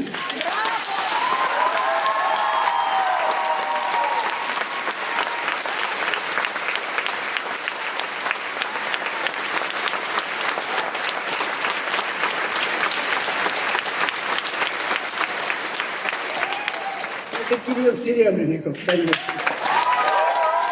Это старое советское диссидентство, понимаешь? Мы не хотим слушаться мерзавцев, мы не хотим жить не по совести, мы хотим жить не по лжи. И мы хотим хоть как-то сопротивляться безобразию.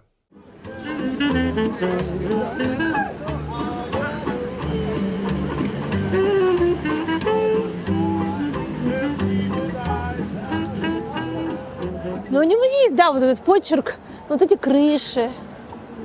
Но это мансарды, это трубы. И знаешь, сначала они не разрешали достраивать, потом люди придумали ухищрения. Внутри крыш стали делать подкрышенные зоны, стали использовать для комнат, потому что был все равно жилищный кризис. Появились эти мансарды. Дальше их там разрешили достраивать не выше вот этих труб. Целая история про городскую среду. И она сохраняется, понимаешь, так же, как в Лондоне, так же, как в хороших городах. Но таких великих городов осталось уже немного. То есть сейчас же мэрша, которая вот скоро уходит, она сделала эту революцию с транспортом. То есть сделали очень много дорожек, сократили улицы, сделали неудобно. То есть они борются с пробками, да. Я тут был 10 лет назад, когда был премьера фильма «Ученик». Это был ад. Это был, во-первых, пик мигрантского кризиса. Это был сраный, вонючий, ужасный, неудобный город, кишащий какими-то смутными типами. Сейчас метро стало в 100 раз лучше. Улицы почистили, мусор вывозят такие бравые мужики. Все отдраили, насколько это возможно и нужно. Открылись миллион заведений. И сейчас это такой, знаешь, это успешный город. Ну, как любой большой город, вот эти же города, гиганты, они питаются кровью и плотью, понимаешь? В чем секрет успеха, вот интересно? Города? Да. Ты знаешь, они озолотились на мировом туризме. Потому что это номер один по туризму. Лувр номер один музей по посещаемости. Слушай, ну в Лувре вообще протолкнуться там невозможно туда зайти. Да. Конечно, но тем не менее. Ух ты, а что это такое? Это консерватория. Консерватория Гектора Берлиоза. Между прочим. Вот почему, собственно, он номер один. Потому что тут все дышит культурой. Того самого Берлиоза. Того самого. Так, мне надо сфотографировать эту инсталляцию. Я тут хожу, фотографирую современное искусство, понимаешь? Кому искусство, а кому двуспальная это кровать. Да, сейчас.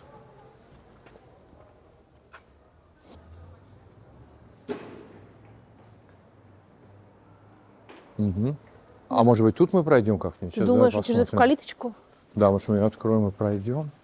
Не, проприете привет. А, все, никогда. До свидания. До свидания. Это надо вот так обходить. Пойдем дальше. Ну, пойдем. У тебя есть очень интересное одно из правил жизни в Эсквадре, когда ты говоришь о том, что так или иначе, какая бы ни была власть, с этой властью нужно разговаривать, нужно объяснять ей, что она должна заниматься искусством, что она должна тратить на него деньги и так далее. Но в итоге оказалось, что разговор с властью в России для тебя невозможен. Здесь ты с властью разговариваешь? Я встречаюсь иногда с представителями власти. Они выслушивают, что я им говорю. Я выслушиваю, что они мне говорят, ну, так сказать, я не знаю, чем это все как бы кончится, но диалог здесь присутствует. Более того, это, в общем, обязательная форма социального бытования здесь. Если вам что-то во власти не нравится, люди выходят миллионом на улицы и говорят, власти нет. Это то, чем нас пугают в России. Конечно, здесь абсурдным кажется вот эта, так сказать, знаешь, риторика «вы что хотите, вот безобразие, давайте лучше будет вот это стабильное спокойствие и все аккуратненько и чистенько». Ну, как где аккуратненько и чистенько? На кладбище и в тюрьме. Вот. А здесь, да, если не нравится, люди выходят, разносят полгорода, возмущаются и стараются добиться своих прав. То есть люди понимают, что они вправе выйти миллионам и сказать этой власти «фак». Это их законное право. И вот как это все серьезно меняет, понимаешь? Ну, власть тоже может им сказать «фак». А она может, а эти ответят, подожгут, нахуй, все полгода разнесут, потом восстановят, понимаешь? Но это бесит тебя? Нет, это мешает иногда, потому что какие-то улицы блокируются, да, это мешает национальная забастовка. У вас спектакль был под угрозой, да, потому да. что люди... А какие-то спектакли отменяются. А опера, например, очень часто отменяет спектакль, потому что техники состоят в профсоюзе, которые, если объявляется забастовка, они не могут не поддержать ее. Ну, то есть там, здесь есть профсоюзы, которые реально работают, понимаешь? И вот эти люди, ну да, забастовка, все, спектакль отменили. Но мы же понимаем, что это забастовка для того, чтобы были соблюдены или учтены какие-то права, связанные с повышением или понижением каких-то ставок, каких-то выплат социальных. И, то есть это не просто так, мы не хотим работать. Здесь, кстати, во Франции меня удивило, что люди работают гораздо больше, чем в Германии. В Германии мы уже давно привыкли к вот этой пятидневной неделе, а здесь такая шестидневка, суббота полный день, иногда, если надо, воскресенье, но, допустим, возьмут выходной в понедельник. То есть здесь очень свято чтут социальные законы, люди должны иметь право на отдых, да, но работают они много. И меня это прямо, вот мы выпускали спектакль в Большом государственном театре, все работает как часы. Не, ну в России, я имею в виду, когда там в Гоголь-центре люди могли сутками работать и не выходить оттуда. Я уже отучился от вот этих бесконечных переработок, потому что это вне правил, и никаких денег не хватит. Более того, ты если даже предложишь каким-то людям, слушайте, давайте ночью вот будем репетировать без остановки или будем снимать фильм вот еще до смены, мы вам заплатим, они говорят, нам не надо. Мы должны отдохнуть, потому что завтра мы начинаем работу в 10 утра, и мы должны в 10 уже быть собранными, сфокусированными и начать работать. В 10 утра все будут стоять готовые, абсолютно включенные, абсолютно уже экипированные, и ни одной минуты ты не потеряешь. Но если вернуться к рассуждению о том, насколько художник должен быть близок или, наоборот, далек от власти, то здесь вот этот диалог с властью так же опасен, по-твоему, как и в России? Здесь характер. Власть сменяемая. Здесь художники навсегда, а власть 4 года или 3 года, и все, и другие придут. Здесь никому в голову не может прийти строить какие-то долгосрочные взаимоотношения с властью. Сегодня одна власть, завтра другая, чего с ними там начинать в засос дружить. Вот, вон, понимаешь, отношение к власти. Вот это, блядь, маски каких-то долбоебов. А вон и наши есть. Ну, все. Вот власть — это маски в магазине приколов. Ну, то есть это ничего не сакральное и ничего не навсегда и от Бога.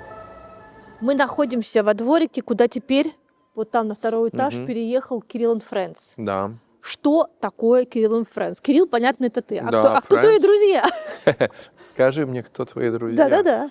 Ну, ты знаешь, для того, чтобы работать здесь, в Европе, надо иметь компанию. Ты не можешь как частное лицо ничего сделать, это нелогично. Все открывают какие-то разные компании. Я так на это посмотрел, тоже решил это сделать. Это компания, которая объединяет людей, не только русских. С нами работают и немцы, и французы. Ну, то есть это не паровозик из Ромашкова, который вот Гоголь-центр переехал в Берлин? Нет, совершенно нет. Это другая компания, где участники ее и хорошо всем знакомые артисты Гоголь-центра, которые теперь живут в Европе, но есть огромное количество других людей, уже давно живущих здесь или приехавших сюда тоже после войны, но с другой какой-то стороны. Это такой инструмент для того, чтобы работать в Европе. В том числе позволяет иметь какой-то авторский контроль над тем, что я делаю. Ну, то есть меня зовут работать в разные театры, проектах достаточно много, но я привык потом отслеживать жизнь спектаклей. Не просто вы поставил и уехал, и до свидания, горите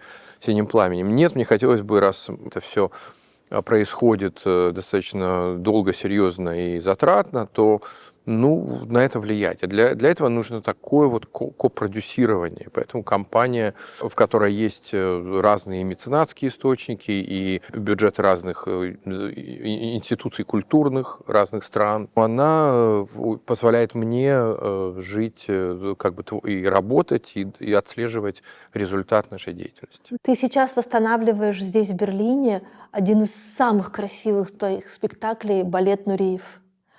Это будет все точно так же, как было в Большом театре. Это просьба руководителя штатсбалета. Пришел замечательный художник, потрясающий балетный такой деятель и хореограф Кристиан Шпук. Он сказал: Кирилл, в одно из самых сильных впечатлений моей жизни это премьера вашего балета, который я видел в Москве. Я хочу сделать такой же в Берлине. Я говорю: слушайте, вы потянете это все? Это же... Вот, он сказал: мы сделаем все возможное. И действительно, этот проект, работа над ним идет уже, по-моему, 3-й год. Они собирают деньги, они обстоятельства ищут, которые этому помогут. Весной будет премьера. А туда приедут все те, кто приезжал в Гоголь-центр, и все те, кто кочуют теперь с тобой по всей Европе. И иммиграция, и те, кто вот с Майбахами в России не расстался, но умеет летать теперь 2-3 самолетами. Ты испытываешь чувство неловкости, когда ты встречаешь этих зрителей здесь, в Европе? Я вообще не испытываю неловкости от встречи со зрителями. Потому что люди, которые приходят в театр, они перестают быть людьми из Майбаха, депутатами, олигархами под санкциями, клошарами. Они просто становятся публикой. В этом же и чудо театра, что ты рвешь билетик и не спрашиваешь политическую позицию. И люди приходят и смотрят историю Нуриева, историю Макбета, историю Гамлета и испытывают одни и те же чувства. И выводы делают разные. И живут свою жизнь потом разные. Но у нас, как у людей театра, есть маленькая надежда, что все-таки то, что мы сделали, их заставит хотя бы задуматься о ценности этой жизни, хотя бы задуматься о том, что не надо совершать поступки, которые приведут к тому, что этот мир разлетится в молекулы. Хотя бы они захотят сохранить ту секунду, то мгновение, когда им было хорошо, допустим, даже в театре. Ты являешься не просто постановщиком, ты являешься еще и художником-постановщиком очень большого количества своих спектаклей. Да. Ты покупаешь ковры, костюмы, короны, парчи. И ты сделал про Параджанова спектакль. Почему-то в моей голове ты очень много наследуешь истории Параджанова. Когда я сделал спектакль, то стали, конечно, тут же искать параллели, но, наверное, нет. Наверное, все не так совсем печально в моем случае. Просто этот художник, как я выяснил, совершенно неизвестен в Европе. То есть абсолютно неизвестен. Мне просто казался его мир, с которым я был знаком по фильмам, по музею в Ереване, который открыли замечательный, вообще по рассказам каких-то людей, которые с ним были знакомы. Мне казалось, что это какой-то огромный мир, и ввиду того, что его фильмы часто показывали во Франции, в каких-то других европейских странах и фестивалях, я думал, что его должны, наверное, знать. Выяснилось, что его никто вообще не знает. И когда я предложил Иво ван Хоффе, руководителю фестиваля в Руре, Рур Триеннале, такой фестиваль, который мне предложил сделать большой какой-то проект, я сказал: давайте сделаем спектакль про Параджанова. Он спросил: а кто это? А Иво ван Хоффе интеллектуал. Его нельзя упрекнуть в дикости. И я растерялся, я не знал, что делать. И я стал искать в телефоне и нашел клип Леди Гаги, где есть референсы на имиджи Параджанова из фильмов Параджанова. Я говорю: вот, даже Леди Гага его знает. Он сказал: Леди Гага — это хорошо, Леди Гага, давайте. Таким образом, Леди Гага помогла, не зная того. Да, совершенно не зная того, продвижению проекта «Легенда» про Сергея Параджанова, который мы выпустили уже практически 2 года в Руре, Русская триеннале.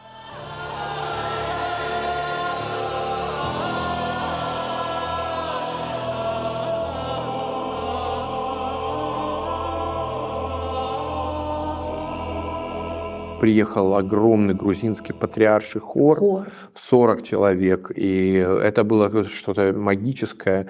И, конечно, мне для всего этого нужна была материальная роскошь, эти халаты, какие-то украшения, какие-то блюда, для того, чтобы воплотить хотя бы отчасти на сцене, ну, не буквально повторить то, что делал Параджанов, а хотя бы пойти в эту сторону. Спектакль про мир Параджанова, про темы, которые есть в его дневниках, в его письмах, в его фильмах. Это такой как бы коллаж на тему Параджанова. Ты все сам покупал для спектакля? Вам же предъявляли дело седьмой студии, в том числе и про то, как ты покупал какие-то ковры, какие-то парики, какие-то вот еще оно что-то. все я продолжаю. То есть ты все это продолжаешь покупать. Почему тебе важно, чтобы это делал ты, а не художник, ну, то есть человек, у которого профессия такая? Для меня вот эта материальная сторона фильмов и спектаклей моих важна. И я всегда задавал себе вопрос, а что, значит, тогда режиссер делает, если он нанял хорошего художника по свету, нанял хороших артистов, нанял композитора, и что, сел вот так и ждет, и руководит. Пока... И руководит, как эти все люди между собой талантливо общаются. Но нет, так не работает. Для меня очень важно, чтобы все, что я делалось на сцене, оно рождалось как бы мною, и дальше я могу принимать все упреки. Знаешь, вот интересный момент. Мы говорили о Сереже Тимофееве, когда мы снимали клип, мы по городу Ростову-на-Дону, бегала Вика Тимофеева Врубель. Сейчас, она потом была женой Димы Врубеля, а тогда она была Вика Тимофеева. И она бегала в подвенечном платье, а мы снимали на камеру телеканала Дон ТВ, как она, значит, по городу бегает. И Сережа, который следил и помогал съемкам, он сказал, я придумал, надо, чтобы за ней побежал какой-нибудь карлик. Я говорю, какой карлик, Сереж, где мы найдем карлика? Нет, я сейчас найду карлика.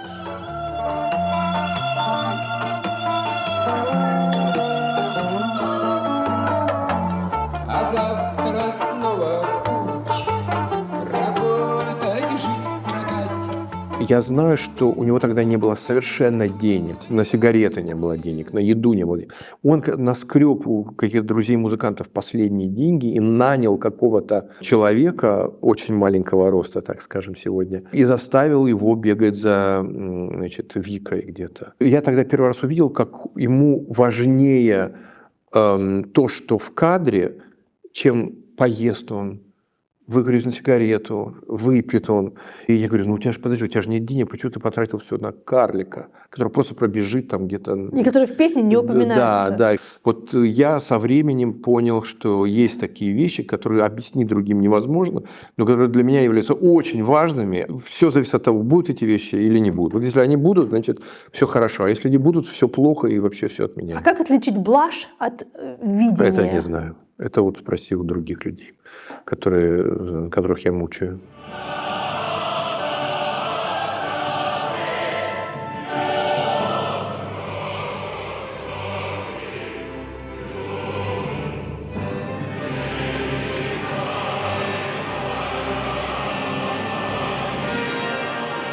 Как появилось решение о том, что фотографии Димы Маркова будут художественным оформлением оперы «Борис Годунов»? Вообще Марков, знаешь, была бы ситуация здоровой, нормальной и такой какой-то иной. Это просто абсолютно национальное достояние России. То есть вот этот художник, который с такой любовью, с таким трепетом, с такой какой-то очарованностью вглядывался в совсем неказистую жизнь, которую он наблюдал. Мы договорились сделать Бориса Годунова еще давно, еще при его жизни, еще в Москве. Я ему это предложил, и он должен был доснять Москву, потому что, картинки и портреты жителей, значит, вне столицы у него полный Инстаграм, а вот Москву, там, царь колокол, такое у него не было. И я говорю, поезжай, он не мог в Москве ничего снимать. Вот у него останавливались сознание, руки не поднимались, кнопка не нажималась. И он говорит, я потом, так и не снял. В результате мы ничего не использовали, значит, московского. из его, да, все использовали другое. Он ездил только по каким-то городам, по регионам, как бы мы сейчас это, да, слово дурацкое, по каким-то деревням, по каким-то каким-то заброшенным, скромным поселкам, и под его взглядом это мгновение останавливалось и превращалось все-таки в искусство.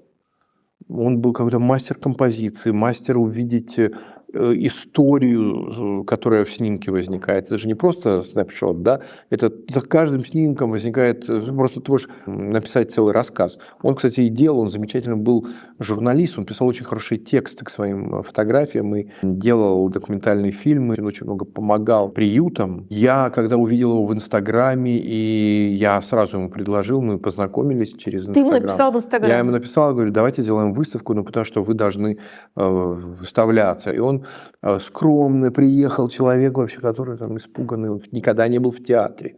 Я его куда-то запихал на какой-то спектакль, он с которого ушел, потом извинял, говорит, я просто не знаю, как себя вести. В театре он не был никогда, понимаешь, в жизни. Но мы стали дружить, и я как-то способствовал, помогал выпуску первой книжки, потом мы сделали выставку, мы сделали большой разговор, который записан и есть в сети. Эту выставку, знаешь, это было, конечно, чудо, на нее вот такая очередь была через весь театр на улицу и далеко-далеко-далеко. Она проходила в кубе, мы построили в фойе куб, и в этом кубе, значит, были приклеены его работы. И туда надо было внутрь зайти, «Россия в кубе» называлась. Ему было очень приятно, что таким пользуется успехом. Потом издал книгу «Россия в квадрате». Вот, так сказать, в инстаграмном формате. И здесь решение было всем понятным, и люди, которые приходили на спектакль в Национальную оперу Нидерландов, мы сделали небольшую выставку, и в буклете рассказывали о Диме. Они, значит, все были большим впечатлением. Я думаю, что если там сделать в Нидерландах выставку его, она будет пользоваться бешеным успехом, потому что не было человека, который про него не спрашивал. Ты знал про его проблемы с зависимостью? Конечно, да. Я все это видел. Так сказать, мы с ним это обсуждали. Он очень открыто про это говорил. Он знал про свою зависимость, он знал про свои уже болячки, которые, так сказать, необходимо здоровье поддерживать, чтобы не усугублять состояние, значит, нездоровья. Он даже как-то это описывал. И... У меня было ощущение, что как бы ты все понимаешь, но ты ничем ему не можешь помочь. Да, это было ужасно, потому что как бы мы ни кричали, как бы мы там не били себя в грудь и не уговаривали, Дима, давай вот это, давай вот это, мне казалось, что сейчас он будет завален проектами, и его это остановит. Но это, видимо, что-то глубоко физиологическое. Человек уже не может преодолеть, срывается по какой-то причине. И он, кстати, сам говорил, это не связано с горем или с какой-то проблемой. Это вот просто физиология. То есть организм, уже будучи зависимым, с невероятным трудом выходит или не выходит вовсе из этого состояния. А есть вот эта вот связь между суперодаренностью и каким-то супер пороком, изъяном, проблемой? А нет, конечно, нет никакой связи. А в какой-то степени одаренности есть изъян. Люди, которые чем-то одарены, каким-то даром, они могут быть лишены чего-то другого. Но при этом, мне кажется, что история знает совершенно здоровых, нормальных людей, совершивших чудеса. Приведи пример. Сейчас не вспомню, но наверняка есть люди здоровые, нормальные, при этом прекрасно работающие. Слушай, художник Александр Дайнеко. Его же нельзя назвать неталантливым. Он очень талантливый. Он мега талантливый. И я видел недавно даже работы его в Венском музее Альбертина. Висит его работа. Про нее не очень принято рассказывать в России. У него был, оказывается, большой период американский. Он ездил по Америке и ее рисовал. Период Великой депрессии, и при этом он рисовал каких-то людей с бейсбольными битами. Я думаю, похож как-то на Дайнеку. Чуваки там с битами, в кепках.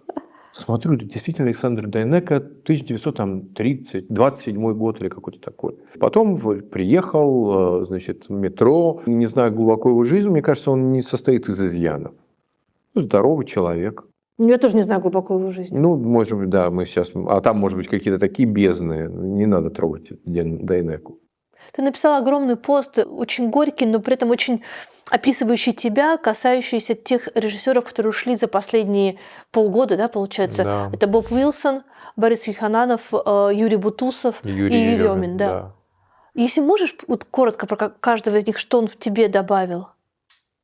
Слушай, ну с Ереминым я преподавал в Америке, я видел, как этот человек, влюбленный в театр, он работал со студентами, как он легко и за несколько дней мог рассказать систему Станиславского, как он ее знал досконально, как он владел театром, вот знаешь, вот на молекулярном уровне. И он был первым, самым молодым режиссером в российском театре. Он руководил театром в Ростове-на-Дону. Он поставил, значит, на провинциальной сцене романы Хейли. Он делал какие-то супер аншлаговые спектакли. Во время перестройки он сделал с художником Степой Загровяном, по которому я потом работал, знаменитейший спектакль «Палата номер 6», который сделал прорыв в сценографии, потому что люди сидели за такой дощатым забором и подглядывали за тем, что происходит через щели в этом заборе. То есть он исследовал театр и делал это с юности. Он бесстрастно был в театр влюблен и всегда оказывал мне большую поддержку. Он мне звонил, он что-то слышал, либо интервью, либо видел какой-то фильм. Он отзванивал и, так сказать, как-то рассказывал мне свои ощущения. Это интеллигентнейший и очень страстный, настоящий театральный человек. Таких мало, и его уход – это большая потеря для театра. А вот Боря Юхананов тоже человек, который… Это другое поколение вообще, это другой театр. Театр же хорош тем, что все там разное, много цветов, понимаешь? И вот этот совершенно другой цветок, с которым мы достаточно редко виделись, но я знаю, что нас назначали в Московский театр вот в один день. Мы там где-то сидели в коридорах и смеялись. Он сделал свой театр, он продолжает эту линию Васильевскую, такого экспериментального, не психологического, такого фантастического театра. Он делал такой фантастический театр, театр идей, театр каких-то катаклизмов мыслительных. Это был человек, лекция, бесконечно, сколько породил вокруг себя влюбленности тоже в театр. Люди, которые вокруг него роились, они все были зачарованы его красноречием, его излучением этой любви в театр.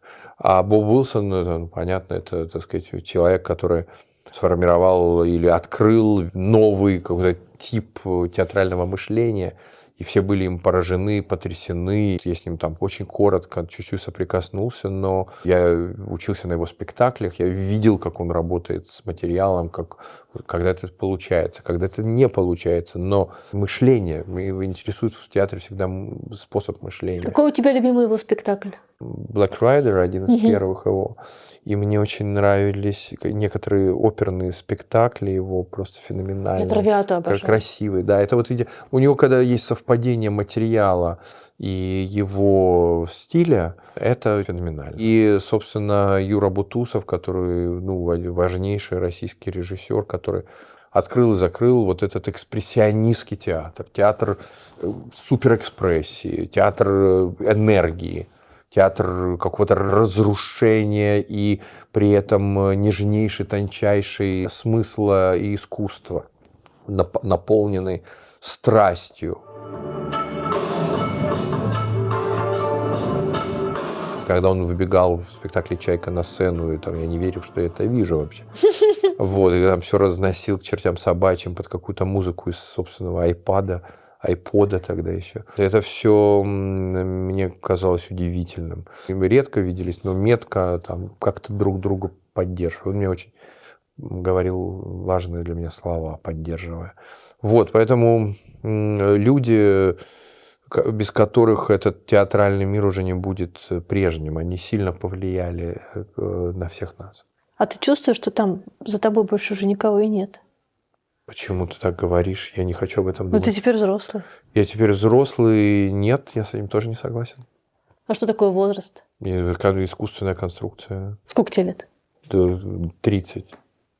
Не знаю. Я не хочу, так сказать, соответствовать. Возраст, которому надо соответствовать, это какая-то неправильная история. Мне нравится молодость. Мне нравится энергия жизни. Мне нравится энергия созидания. Мне нравится энергия общения. Это интересно. Никогда не забуду, я у тебя украла в детстве одну видеокассету, не вернула. Ты мне дал посмотреть, я тебе не вернула.